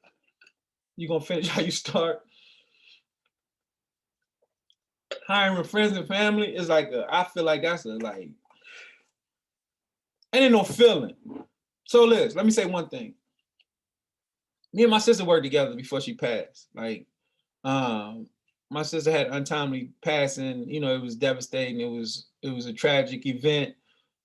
And it was happening while we was working together, and we were actually working. We were actually doing really well together. So I'm not gonna say it can't work, and I don't want to say, you know, don't work with friends and family and just like disregard me and her opportunity to work together. You see what I'm saying? Being my sister, I don't want to disregard that and say in saying that, but I do want to say it was very difficult quite often because there's baggage. You know what I mean? I'm her little brother. So it was like, she working for her little brother. It wasn't always easy for her to take take what I had to say, you know, because I'm not talking to you like you my sister. So we're not joking and kidding and around and all that stuff. I need you to do this. I need it done, and I need it done at this amount at this time. You feel me? Because it's professional, and it's business, and we're not functioning off emotion and what I said, what I did to you when we were little and all that. Like, so we're not into all that right now. We're not dealing with that. We're just trying to get these goals accomplished and meet these benchmarks and get the job done. And it's just a lot easier to do that with everybody who's a professional, who signed up as a professional and entering the relationship as a professional in that environment, not bringing cousins, friends, because a lot of people want to turn their businesses into like a hangout club. Like, oh, I got a business. Everybody come chill with me, talk to me. Like, no, this ain't no club. If you wanna hang out, do something socially.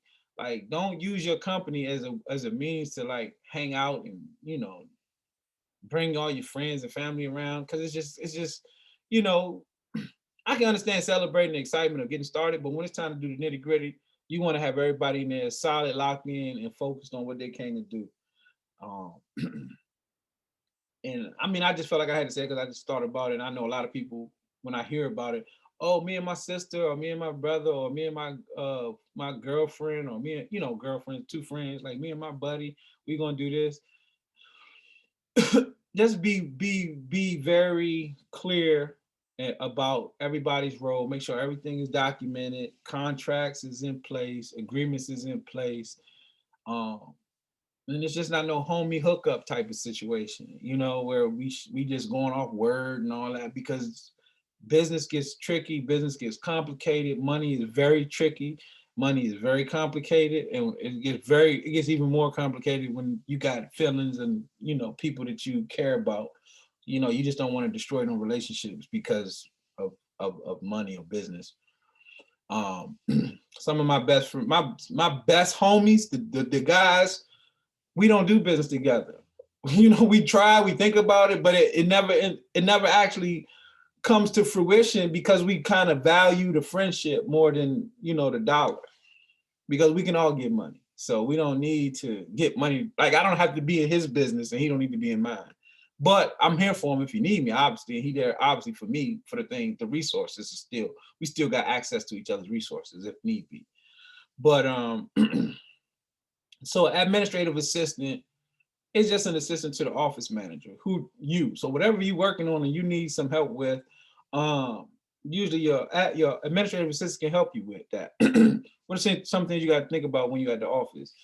Scheduling, calls, like follow-up calls, outgoing calls, filing, making sure all the documents and everything is up to date in place, you know, vetting caregivers as they, you know, potential caregivers as they're calling in, applicants, you can call them, vetting applicants, making sure they're sending all their documents, scheduling interviews, doing their background checks, doing their reference checks, calling their references and all this stuff, having a digital file, a hard file, you know, multiple files, you know, just making sure everything is in order, making sure everybody's, you know, up to date with all their licenses, their certifications, their shots, TB, whatever they, you know, all of that stuff has to be done, you know, and somebody as new people come in, you know, and people leave, there's a process for termination, there's a process for people, you know, putting in 2 weeks, it's a process for all this stuff. So as you grow and you run into all these different tasks, you're going to eventually need some help or you're going to become overwhelmed. And you can't get everything done all the time. So if it's just you, things are going to get neglected eventually. And that's the worst thing that can happen, is that you get going, you get your business started and you don't have enough help. And then it starts to affect your your service, because you're trying to do everything, because you don't want to pay nobody, you know, $250 a week or, you know, $300 a week, to get some help part-time. But then your business suffers because look, now you can't service at the level that you would like to, because you can't do all that stuff in the office, then manage the situation that you got, keep up with the your clients' needs and things that they need, and making sure you're going above and beyond, and you have the caregivers that are capable of going above and beyond for those clients and things like that. So it's a lot that's going to happen once you start. It's going to be a lot of things that you're going to have to do once you start, actively engaged in the marketplace. When you start putting your business out there, your phone number out there, when your phone start ringing, it's on. It's time to go, and you got to be ready. And you don't want to get to a place where you start out good and then the client sees you like, well, y'all was good in, a couple months ago. Now you seem like, you're not available. We calling, you're not returning calls as fast as you did before. So having I was gonna say intern, but an administrative assistant is definitely something that you want to think about. And why I put intern on there is because if you don't have any money in the beginning, you can always hire an intern or an apprentice type situation. They're not necessarily looking for a whole lot of money. Sometimes you can get it done. Obviously, interns pay intern. I mean, could do pay interns or non-pay interns through different college programs. So going to your community college, the community college in your market, and seeing how to set up and get some interns to, an intern or multiple interns depending on what you need, is a good thing to do. You just go down there and you just fill out the paperwork. And they, you tell them, you get set up to them, and they, they tell you the process. Each college is probably a little different, but they have programs just like that and they, they work with small companies, small businesses in the community like that. So the next people that I would suggest thinking about, learning about, and getting an understanding about is virtual assistants. Virtual assistants are amazing. Like they're amazing. They can do so much. The idea of virtual assistants is amazing. Hold on one second.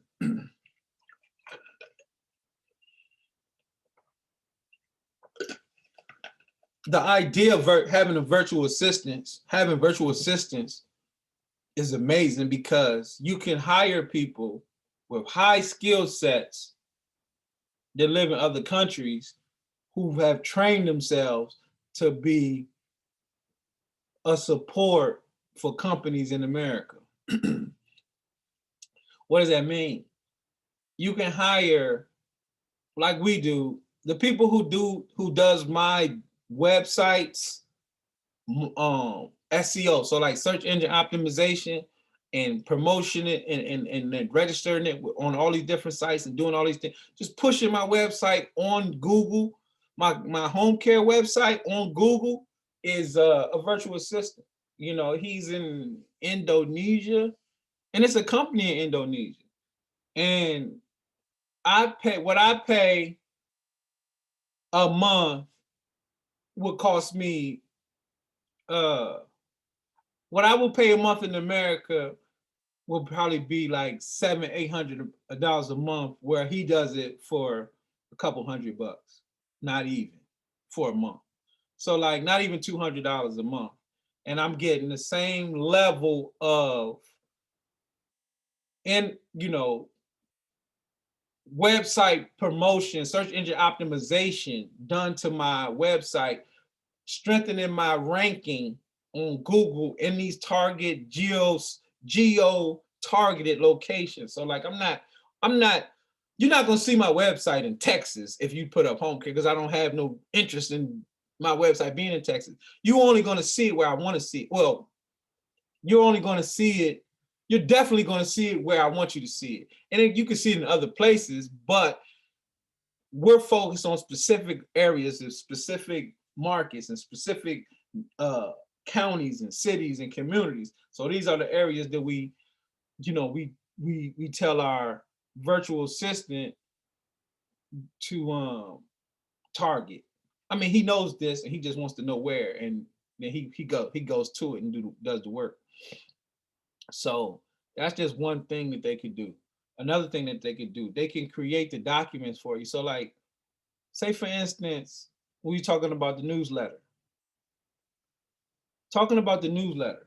When you get the newsletter, or you say like you say like, I don't know how to put together a newsletter. This is a person, anybody. I don't know how to, they don't know how to put together a newsletter. Where do they start? First thing you got to do is get the contents, the copy. What you gonna say in there? What is it gonna say?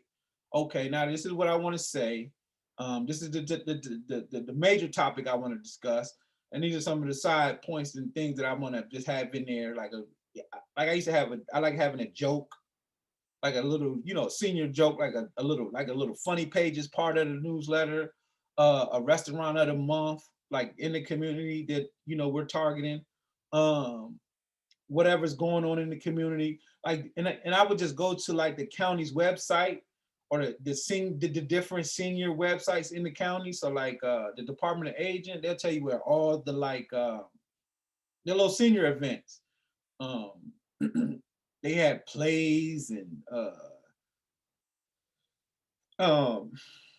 dances and bingo nights, just different events this happening in that month of the newsletter. You could just go on your community, find some stuff that's going on in the senior community, but the things that the seniors you think seniors would be interested in.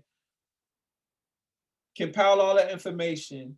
Obviously, you want to put your company information, how people can contact you, all the things that you want to say about your marketing, to get clients in. And then also you want to have a portion where we're hiring, where you want to make sure you have information, the caregivers, because these newsletters, you want everybody to get them.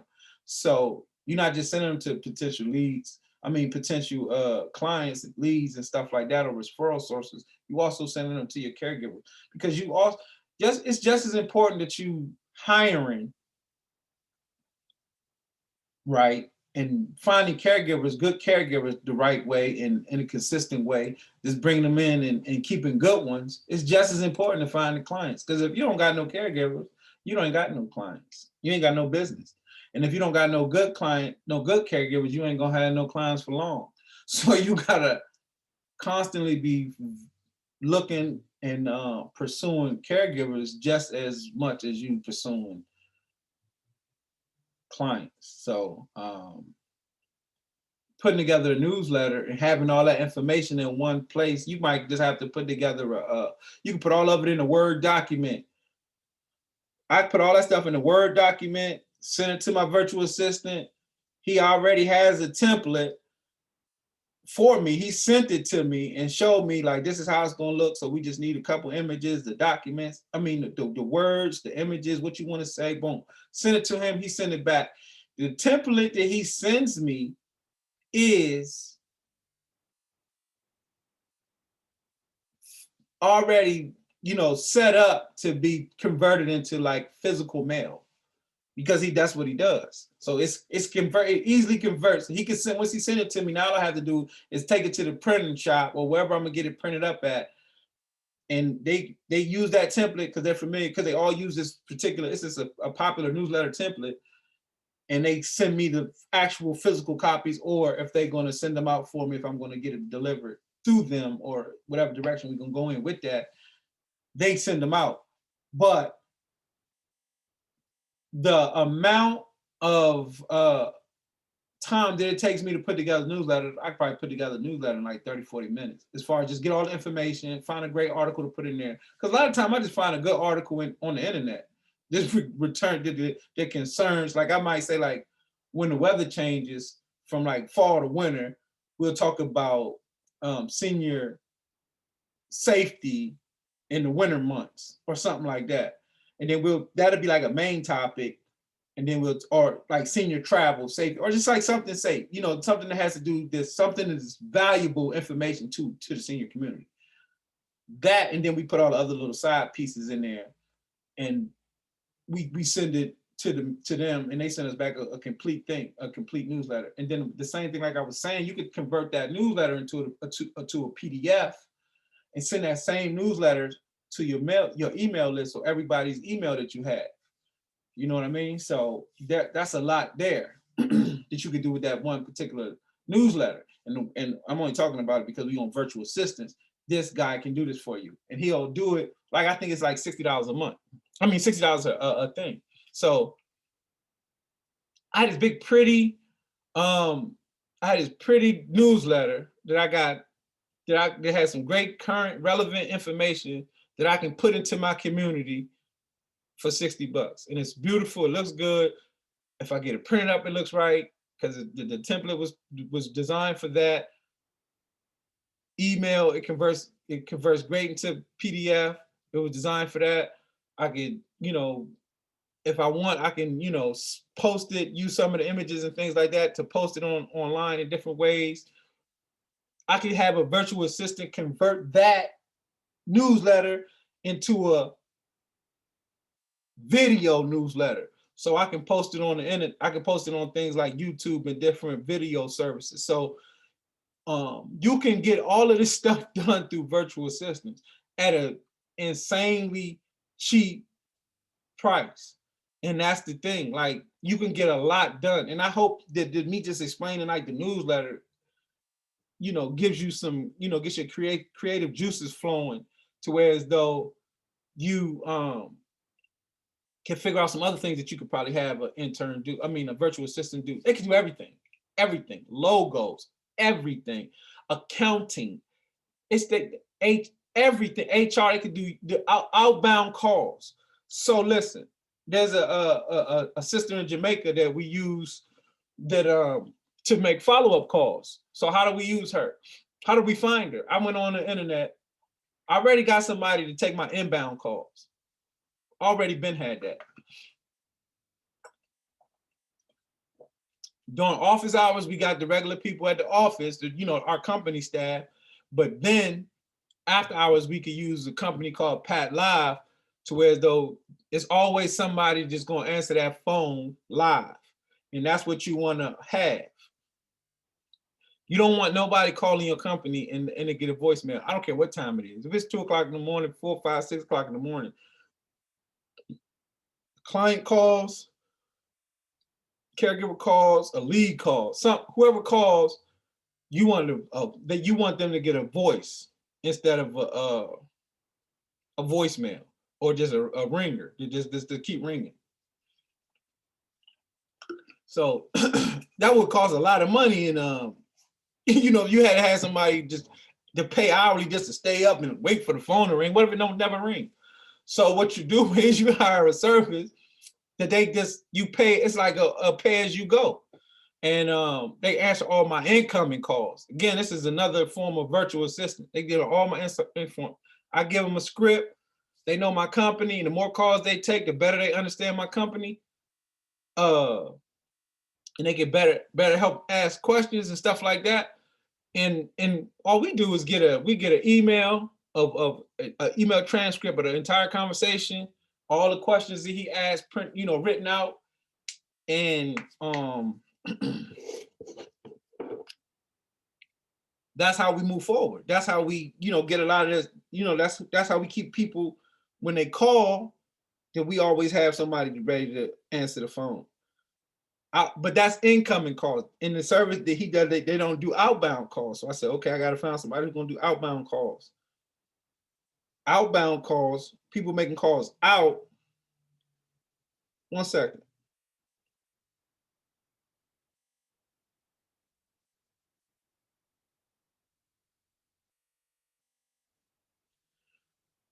Outbound calls.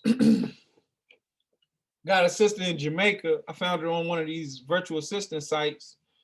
And I've been searching outbound calls. I seen a sister, and I say, you could see like her little thing that had like the English, like that she spoke English. So I sent her a script, and I told her, if she wants the job, so read the script to me. you know, send me an audio of her actually reading the script and saying what was on the thing, just so I can see if it was her accent too much for, you know, for the position. Obviously, you want, if American people calling your phone, you don't want somebody from another country or who can't hardly, you know, they might understand, but they might not understand, the person that's calling might not understand them. So I had to make sure that if somebody was going to talk to her, they would be able to understand her. So she worked out. She speaks good English. She's Jamaican. She lives in Jamaica. She lives in the Caribbean, but she's making American dollars because she's been able to find, she accesses this market through virtual assistants and helps people like us, small businesses, afford services that big companies have, but they pay a lot more. And that usually keeps us from having those services and keep making us less competitive because we can't do what they do. But now that, you know, you find things like this, you get access to these virtual markets, you get access to these virtual assistants and these freelancers, you know, across the globe who have the same skills or even more skills than some of the people over here in America to do the stuff. What happens? You're competitive now. You can get it done. You can compete, and you can afford to compete, and you can scale, and you could charge a little less. You know, you could compete for your rates because they have to. You know, some of the bigger corporations, I don't worry about franchises because I know y'all can only do so much. You know what I mean? Y'all don't got the flexibility that I have. You can't even market 10 miles from your place because it's another franchise that's just like it and y'all got territory. You feel me? So, and I'm on both of y'all's neck. So it don't matter. Us being small companies and, you know, we have flexibility. So you got to know your powers and know your strengths. So that's office managers, administrative assistants, and interns that we pretty much cover, and virtual assistants. I'm gonna check the comments, share the feed, tag some people if you're here. If you're just getting here, tag some friends. Check out the description and see what all the fuss is about with the Ultimate Senior Care Business Bundle.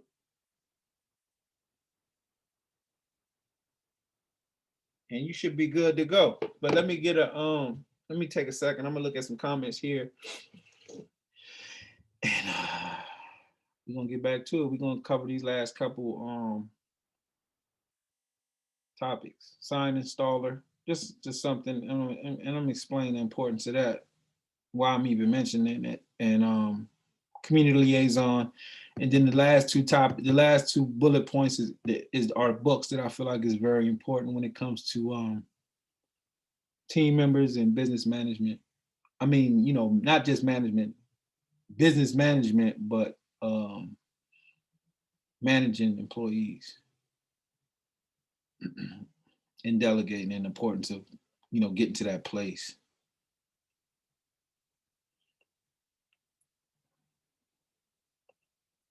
So let me check some of these. I'm checking my email first, and then I'm gonna go here and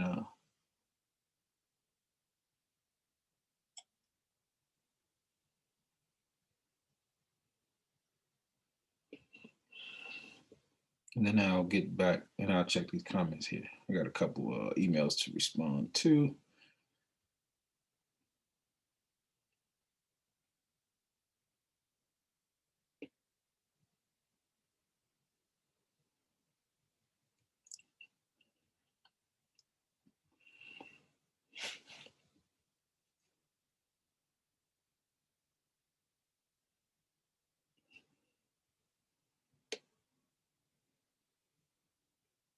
Yeah, now I'm gonna get to these comments. Let me get to the comments here. See if any, and if you have any questions, please post them in the comment section so we can discuss them and help people better understand. Because I'm sure if you got that question, there's somebody else there. I'm sure somebody else here has it too. So just post them below. Ain't no such thing as a dumb question. And that's that.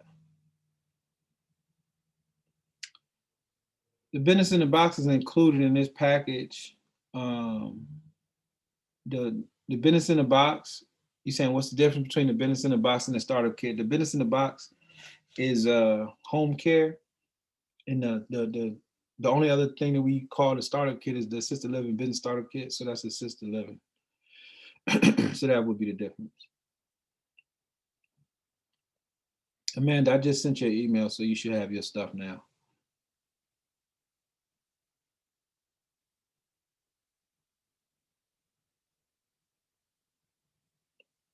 So we're gonna keep it going. Let's get to it. I don't see any comments besides those two or one.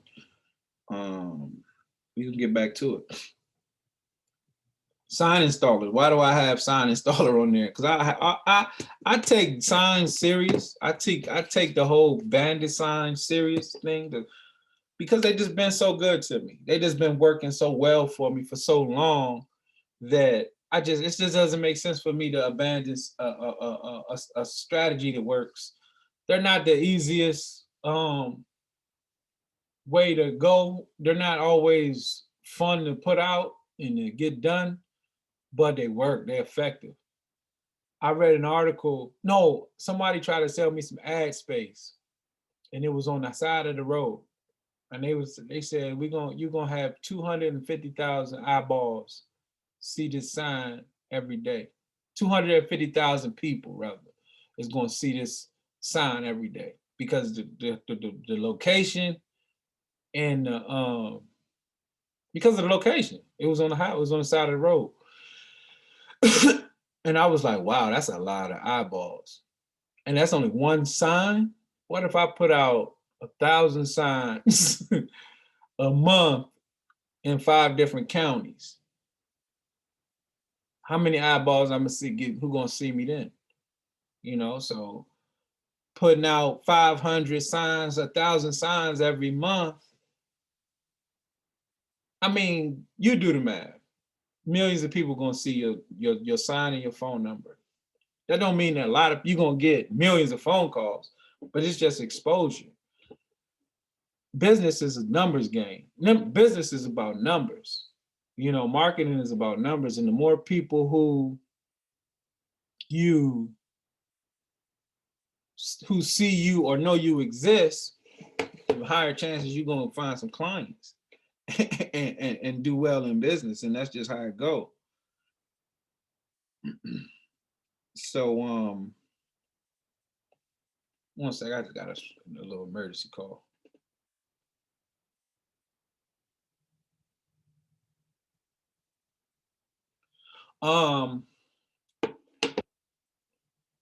It's a numbers game. So the more people that you find, the more people to see your sign, the more people going more potentially leads, and more people gonna call, and more clients you're gonna get. So I never stop doing it. I know the power in it. It's simple. You know, there ain't no complex, sophisticated strategy that did you want to brag about, but it worked. So and that's it. That's all that matters. I just care about what works. Every city, state, county have different laws and rules about them. For the most part, we could put them out and pick them back up. Or if you in like a really relaxed community that don't really care, put them out and leave them out. And then the city guys, just the lawn dudes, whoever take care of the thing, they pick them up and just throw them away. Usually no problem. Eventually, if they get in their way,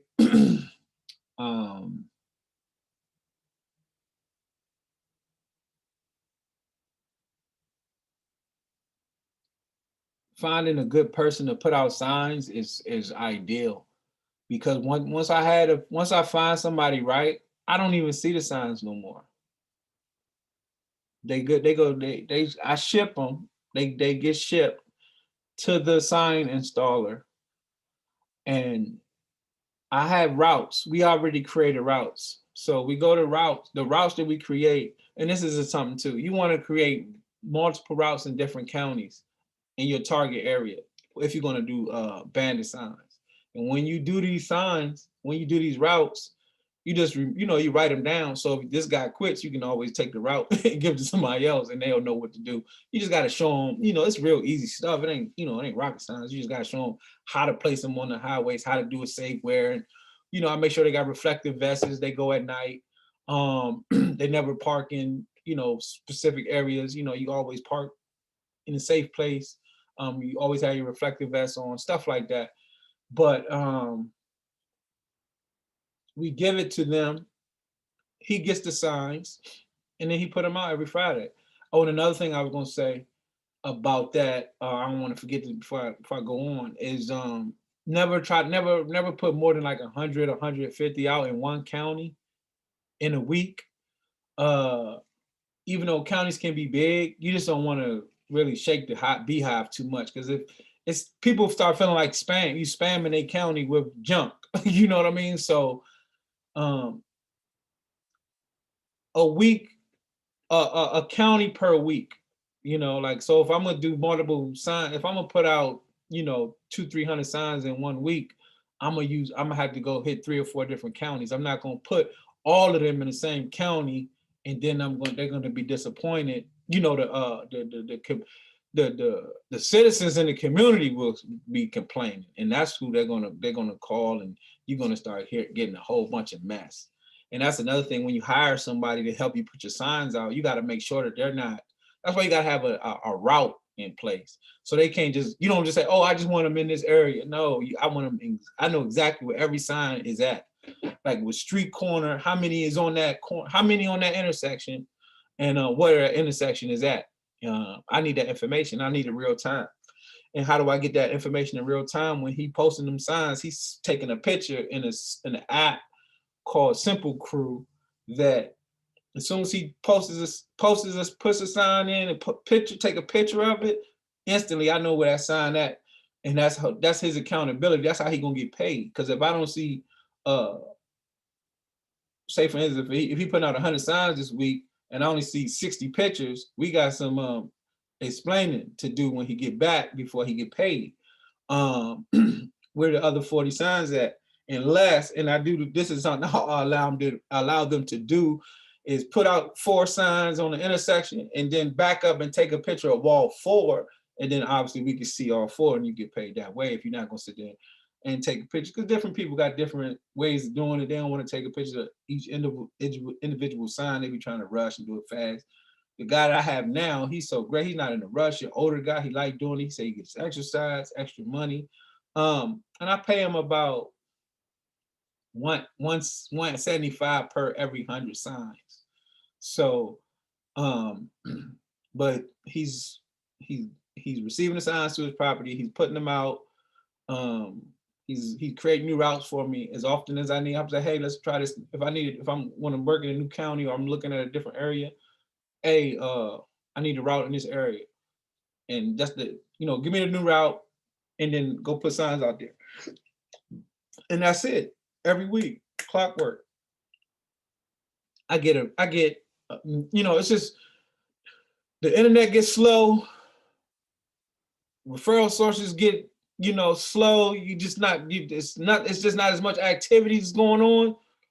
Them signs never get slow. They always do something, So even if we know it's the winter's coming, these are some of the slower months, and it's like, I ain't tripping, because I already know as long as we can get the signs out, we gonna get calls. Families need care. They just don't know you there. And it's like, it's kind of hard to compete on Google with some of the big companies in, major markets. Like, I'm in a major market, so I gotta compete, with major companies. But I can do it. I can get my business out in front of millions of people in this market through them signs, where I can't get them type of eyeballs in any other kind of way. So that's what we do, and that's why we continue to do them. That's why I've been doing them since day one. If you go back to the very first training that I did, that's the first thing I talked about, and it's been working for us. So the next team member that I would suggest, once you can afford it, everything is going smooth, everything is going good, and you got some, some clients in. I don't want to give you put a number on it, but you know, you servicing enough clients, you got enough service hours to where as though you can finally afford a community liaison. What's community liaison? Community liaison is your go-between between your company and the community. Community liaison is the person who's going to manage your meaningful relationship development strategy. They're going to develop relationships with all the people in the community that have potential to be referral sources, and manage the relationships with the people who already are in our referral source network. They're going to do the presentations. They're going to present the specialty programs. They're going to do the things in the community that's going to lift your brand's awareness. And when like what I was talking about, position your brand and your company as experts, and raise that awareness throughout the target market. So community liaison is extremely important and an extremely valuable asset and team member, especially if you go above and beyond when it comes to training them, preparing them to go out in the world, giving them the documentation, the literature, the branding material that they need to be successful. And on top of that, to top it all off, some sales training. Get them some sales training, put them through a Sandler training program. So Sandler sales training is like a program that you can go through. All of you guys should go through if you can afford it, because it's usually a little expensive. But Sandler sales training, or just Google Sandler sales if you want to see what's up with Sandler. But this is who I recommend that you go to learn sales, to learn how to, when your phone rings, turn that call into some dollar signs. That's what sales training does. So you can put your community liaison through a Sandler sales program. And then what does that do? Obviously, that adds value for them. They're going to be more educated and more strengthened in what they're doing, and more excited about doing it if that's something they're interested in. And you taking them, you putting them through that training, and then putting them out in the community, and they ringing your bell. They're out there screaming your name, developing relationships in your name, in your name. And that's the beautiful thing, because it's only so many days, it's only so many hours in a day. Like, you have to stop, you have to go home, you have to be a family person, you have to do your family, you got to deal with your kids, you got to deal with your spouse, you got to sleep, you got to have your own world, your own life. So, and you have all these other things you have to do too, as far as in your business. So it's like, once you have that community liaison out in the community, all you need to do is just support them, and make sure they're taking quality notes, putting that stuff in the system, so y'all really know everybody who's doing business with y'all, sending y'all referrals, and y'all making sure y'all strengthening those relationships, showing your appreciation through like different gifts, gift cards, money, whatever. When somebody send you a referral, you better act. Man, that's like an act of God. If you send me a referral and send me somebody and I start making money with them just on the strength that, did you know me and you just added that much, you added value to me, and you didn't just help me feed my family, I gotta reciprocate in some way. I just come like, oh, that's what's up. No, I gotta make sure you get compensated for that referral, and then you're gonna do it again. You know what I mean? And that's what you do. You got the referral sources. Developing meaningful relationship development is the number one way to stay relevant and stay in existence in this business. If you don't have the relationships, you're not gonna last. So you gotta have the relationships. You gotta be getting out into the community. You gotta, send, when you can, you want to send somebody out there in the community, and you start with what you can start with. If you can only pay them to go out there for 20 hours a week, that start there. And then as you can afford it, increase it. And then, the ideal community liaison for me is like somebody with some nursing training, like a nurse who has a lot of, with the majority of her training and, you know, her career has been centered around geriatrics. Um, Prepared, willing, and excited about learning sales. That's the ideal person for me. And if they're excited about learning to do sales and they got a deep history, or, you know, deep experience in geriatrics, as being just seniors in general, that's who you need. Because with the senior,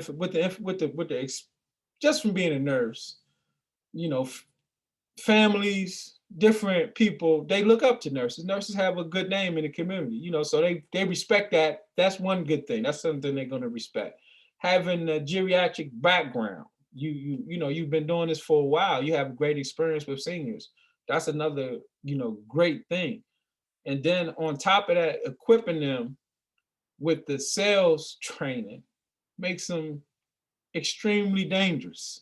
You know, so you want to make them dangerous. So like you got all those three things, and it doesn't have to be an RN, it could just be an LPN, you know. And if it is RN, I know, you know, they obviously they want money, you know, you just try to, you know, negotiate a rate if they're gonna work with you. But if not, an LPN, you can pay them a little, you know, they'll take a little less, and they won't have all the, you know, the experience, but they could have still been an LPN and then had, you know, geriatric experience, came up as a caregiver, been around seniors and worked in nursing homes, assisted livings, private residence, stuff like that.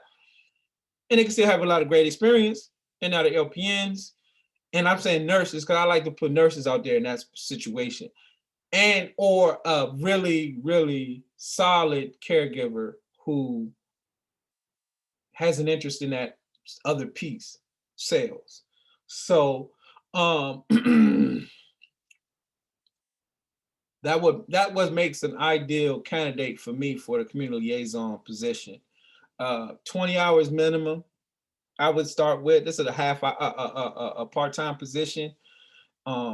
Preparing, you know, helping them getting a list, getting a list of all the potential referral sources that you can find.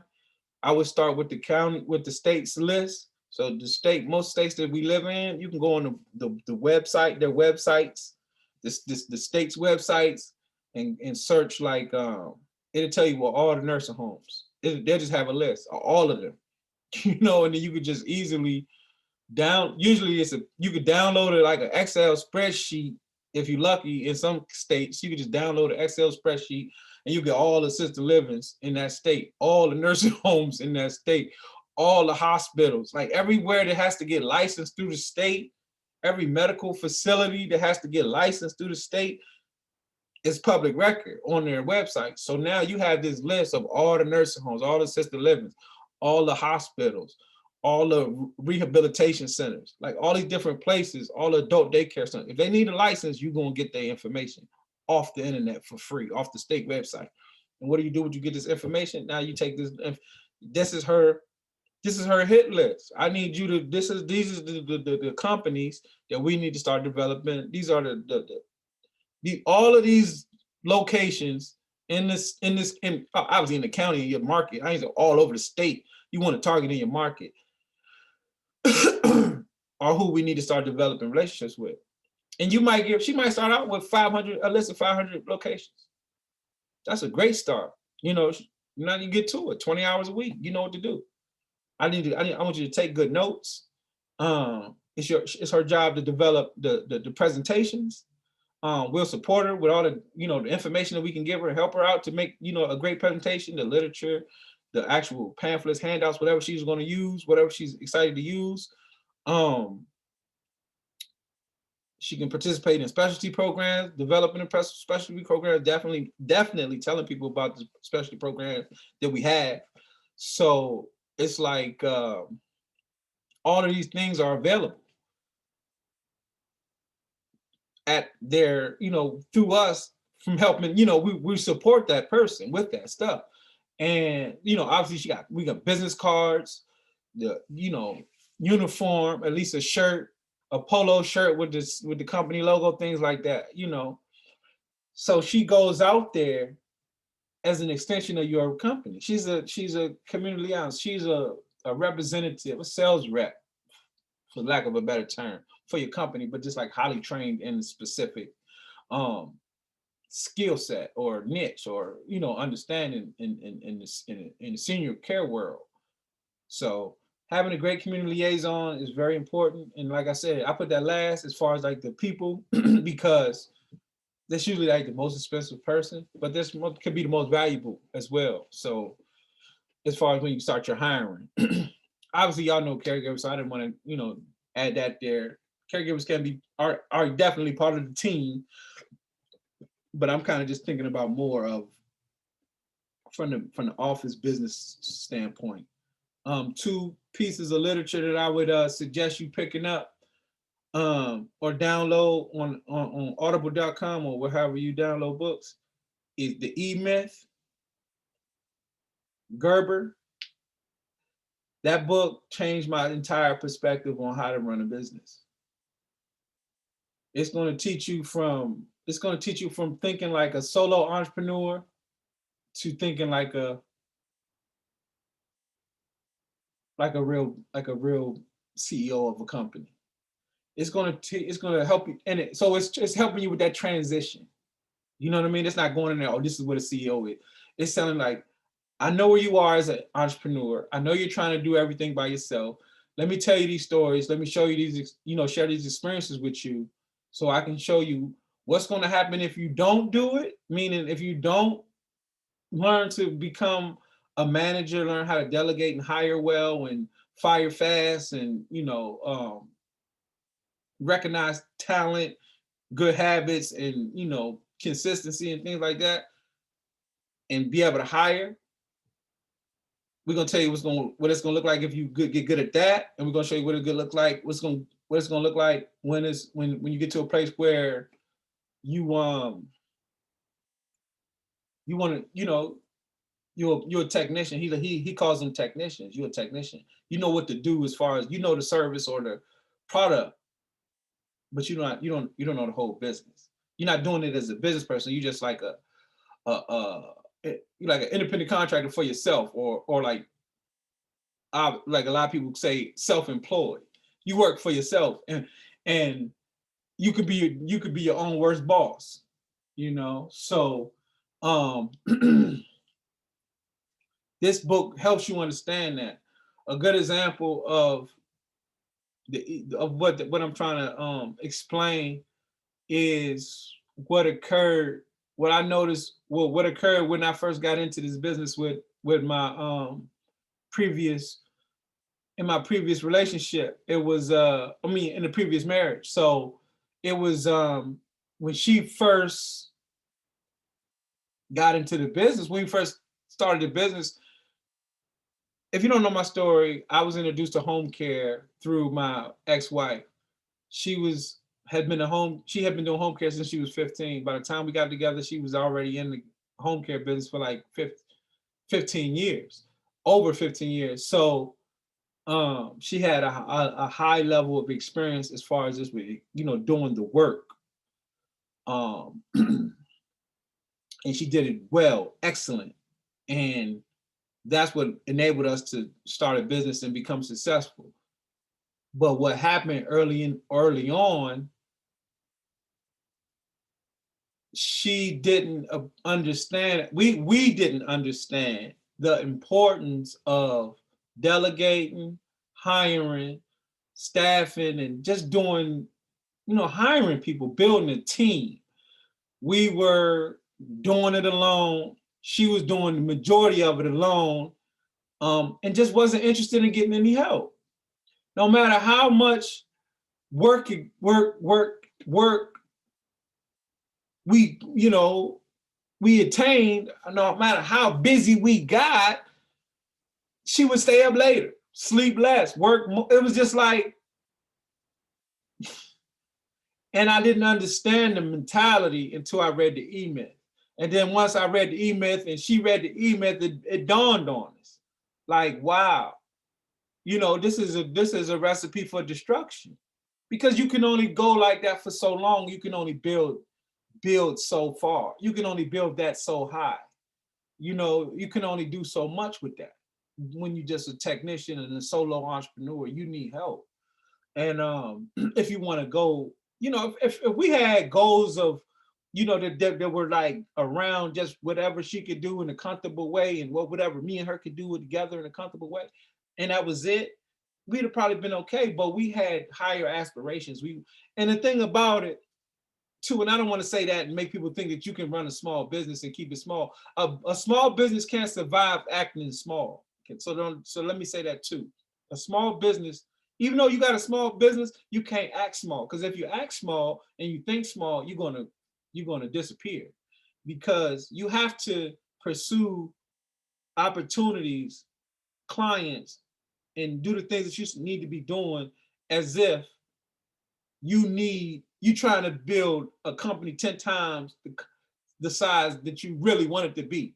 You feel me? So if you want your company to be $1 million company, you gotta say, okay, I gotta operate like I'm trying to be a $10 million company, is what I'm trying to say.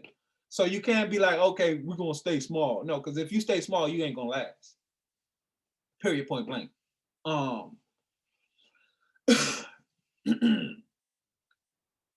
She realized it. We read the book. The light bulbs come on, all the epiphanies happen, and then you make adjustments. This is the importance. This is the beauty. This is what I want to give you as far as like the importance of studying and reading business principles and reading books and studying other people who ran businesses. Businesses, I mean, it's been going on since the beginning of time, and it's like there's a lot of principles and philosophies and stuff like that if you're not exposed to, you just won't know. But it's a lot of great stuff out there that when you get exposed to, you become extremely dangerous or good at what you do. And, you know, nobody can really stop you. And the last book in regards to this topic is what I mentioned earlier, was the 1 Minute Manager. Again, that book was phenomenal. It helps you understand and operate as in a way that not only do your employees respect you, they honor you, they appreciate you, and they enjoy working with you, and they want to continue to grow with you. This is what that book teaches you how to do. It teaches you how not to micromanage, you know. It teaches you how to get out of people's way and let them figure stuff out. And you know, and it teaches you how to empower your staff. You want to be able to empower your staff, teach them things that allow them to do things, or give them the tools that they need to go out there and make some decisions, and get some things done on their own, in a way that's effective and productive for everybody in the company. So the 1 Minute Manager and the E-Myth, definitely another two pieces that I would share with you guys today, as far as just getting some great information on how to become a better manager and putting together a strong team. So I'm gonna check the chat here, and then I'm gonna jump off. So if we got any questions, or you got any comments or anything like that you want me to cover in this live, go ahead and comment now, because I'm gonna wind down and hop off of here. I'm checking the messages, and then we're gonna jump off.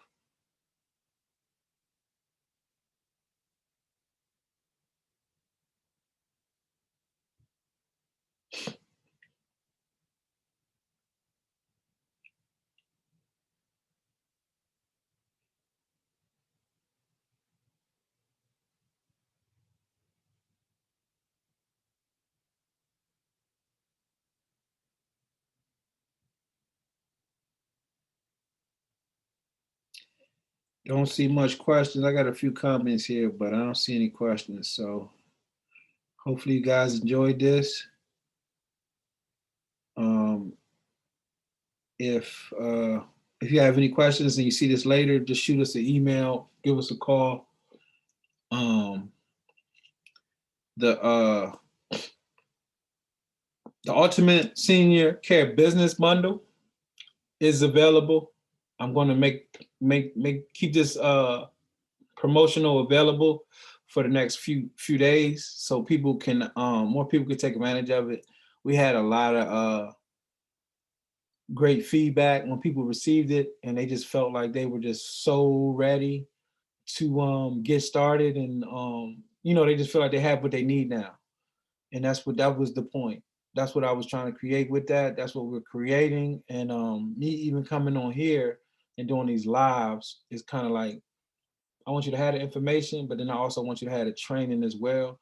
So I don't mind giving you guys the training here for free, supporting you guys as you use the business bundle. And so hopefully it's helpful for you guys, and it'll be available for a few more days. If you guys don't buy it now and you need to save or put some money to the side or move some things around, I know how it go. I respect that. And it'll be available. So that being said, I'm gonna hop off of here. It was great hanging out. Just like last time, I had problems getting off of here, and it looked like it's about to happen again. So, oh no, I'm good. I figured it out. So I'm gonna hop off of here, and I'll be looking to do another live here soon. So if you have any ideas or thoughts on what you would like for me to discuss, topics and things like that, things that you're probably struggling with, even if it's not directly, maybe might have something to do with some other things, like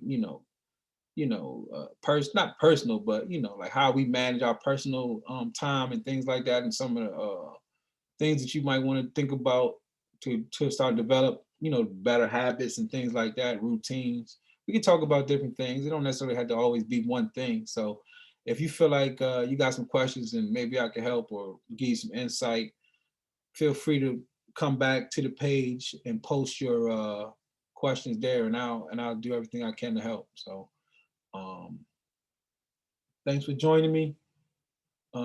Stay safe. Happy Wednesday. Happy hump day. And keep those masks on. Stay socially distant. And keep them hands clean. Y'all take care. Peace.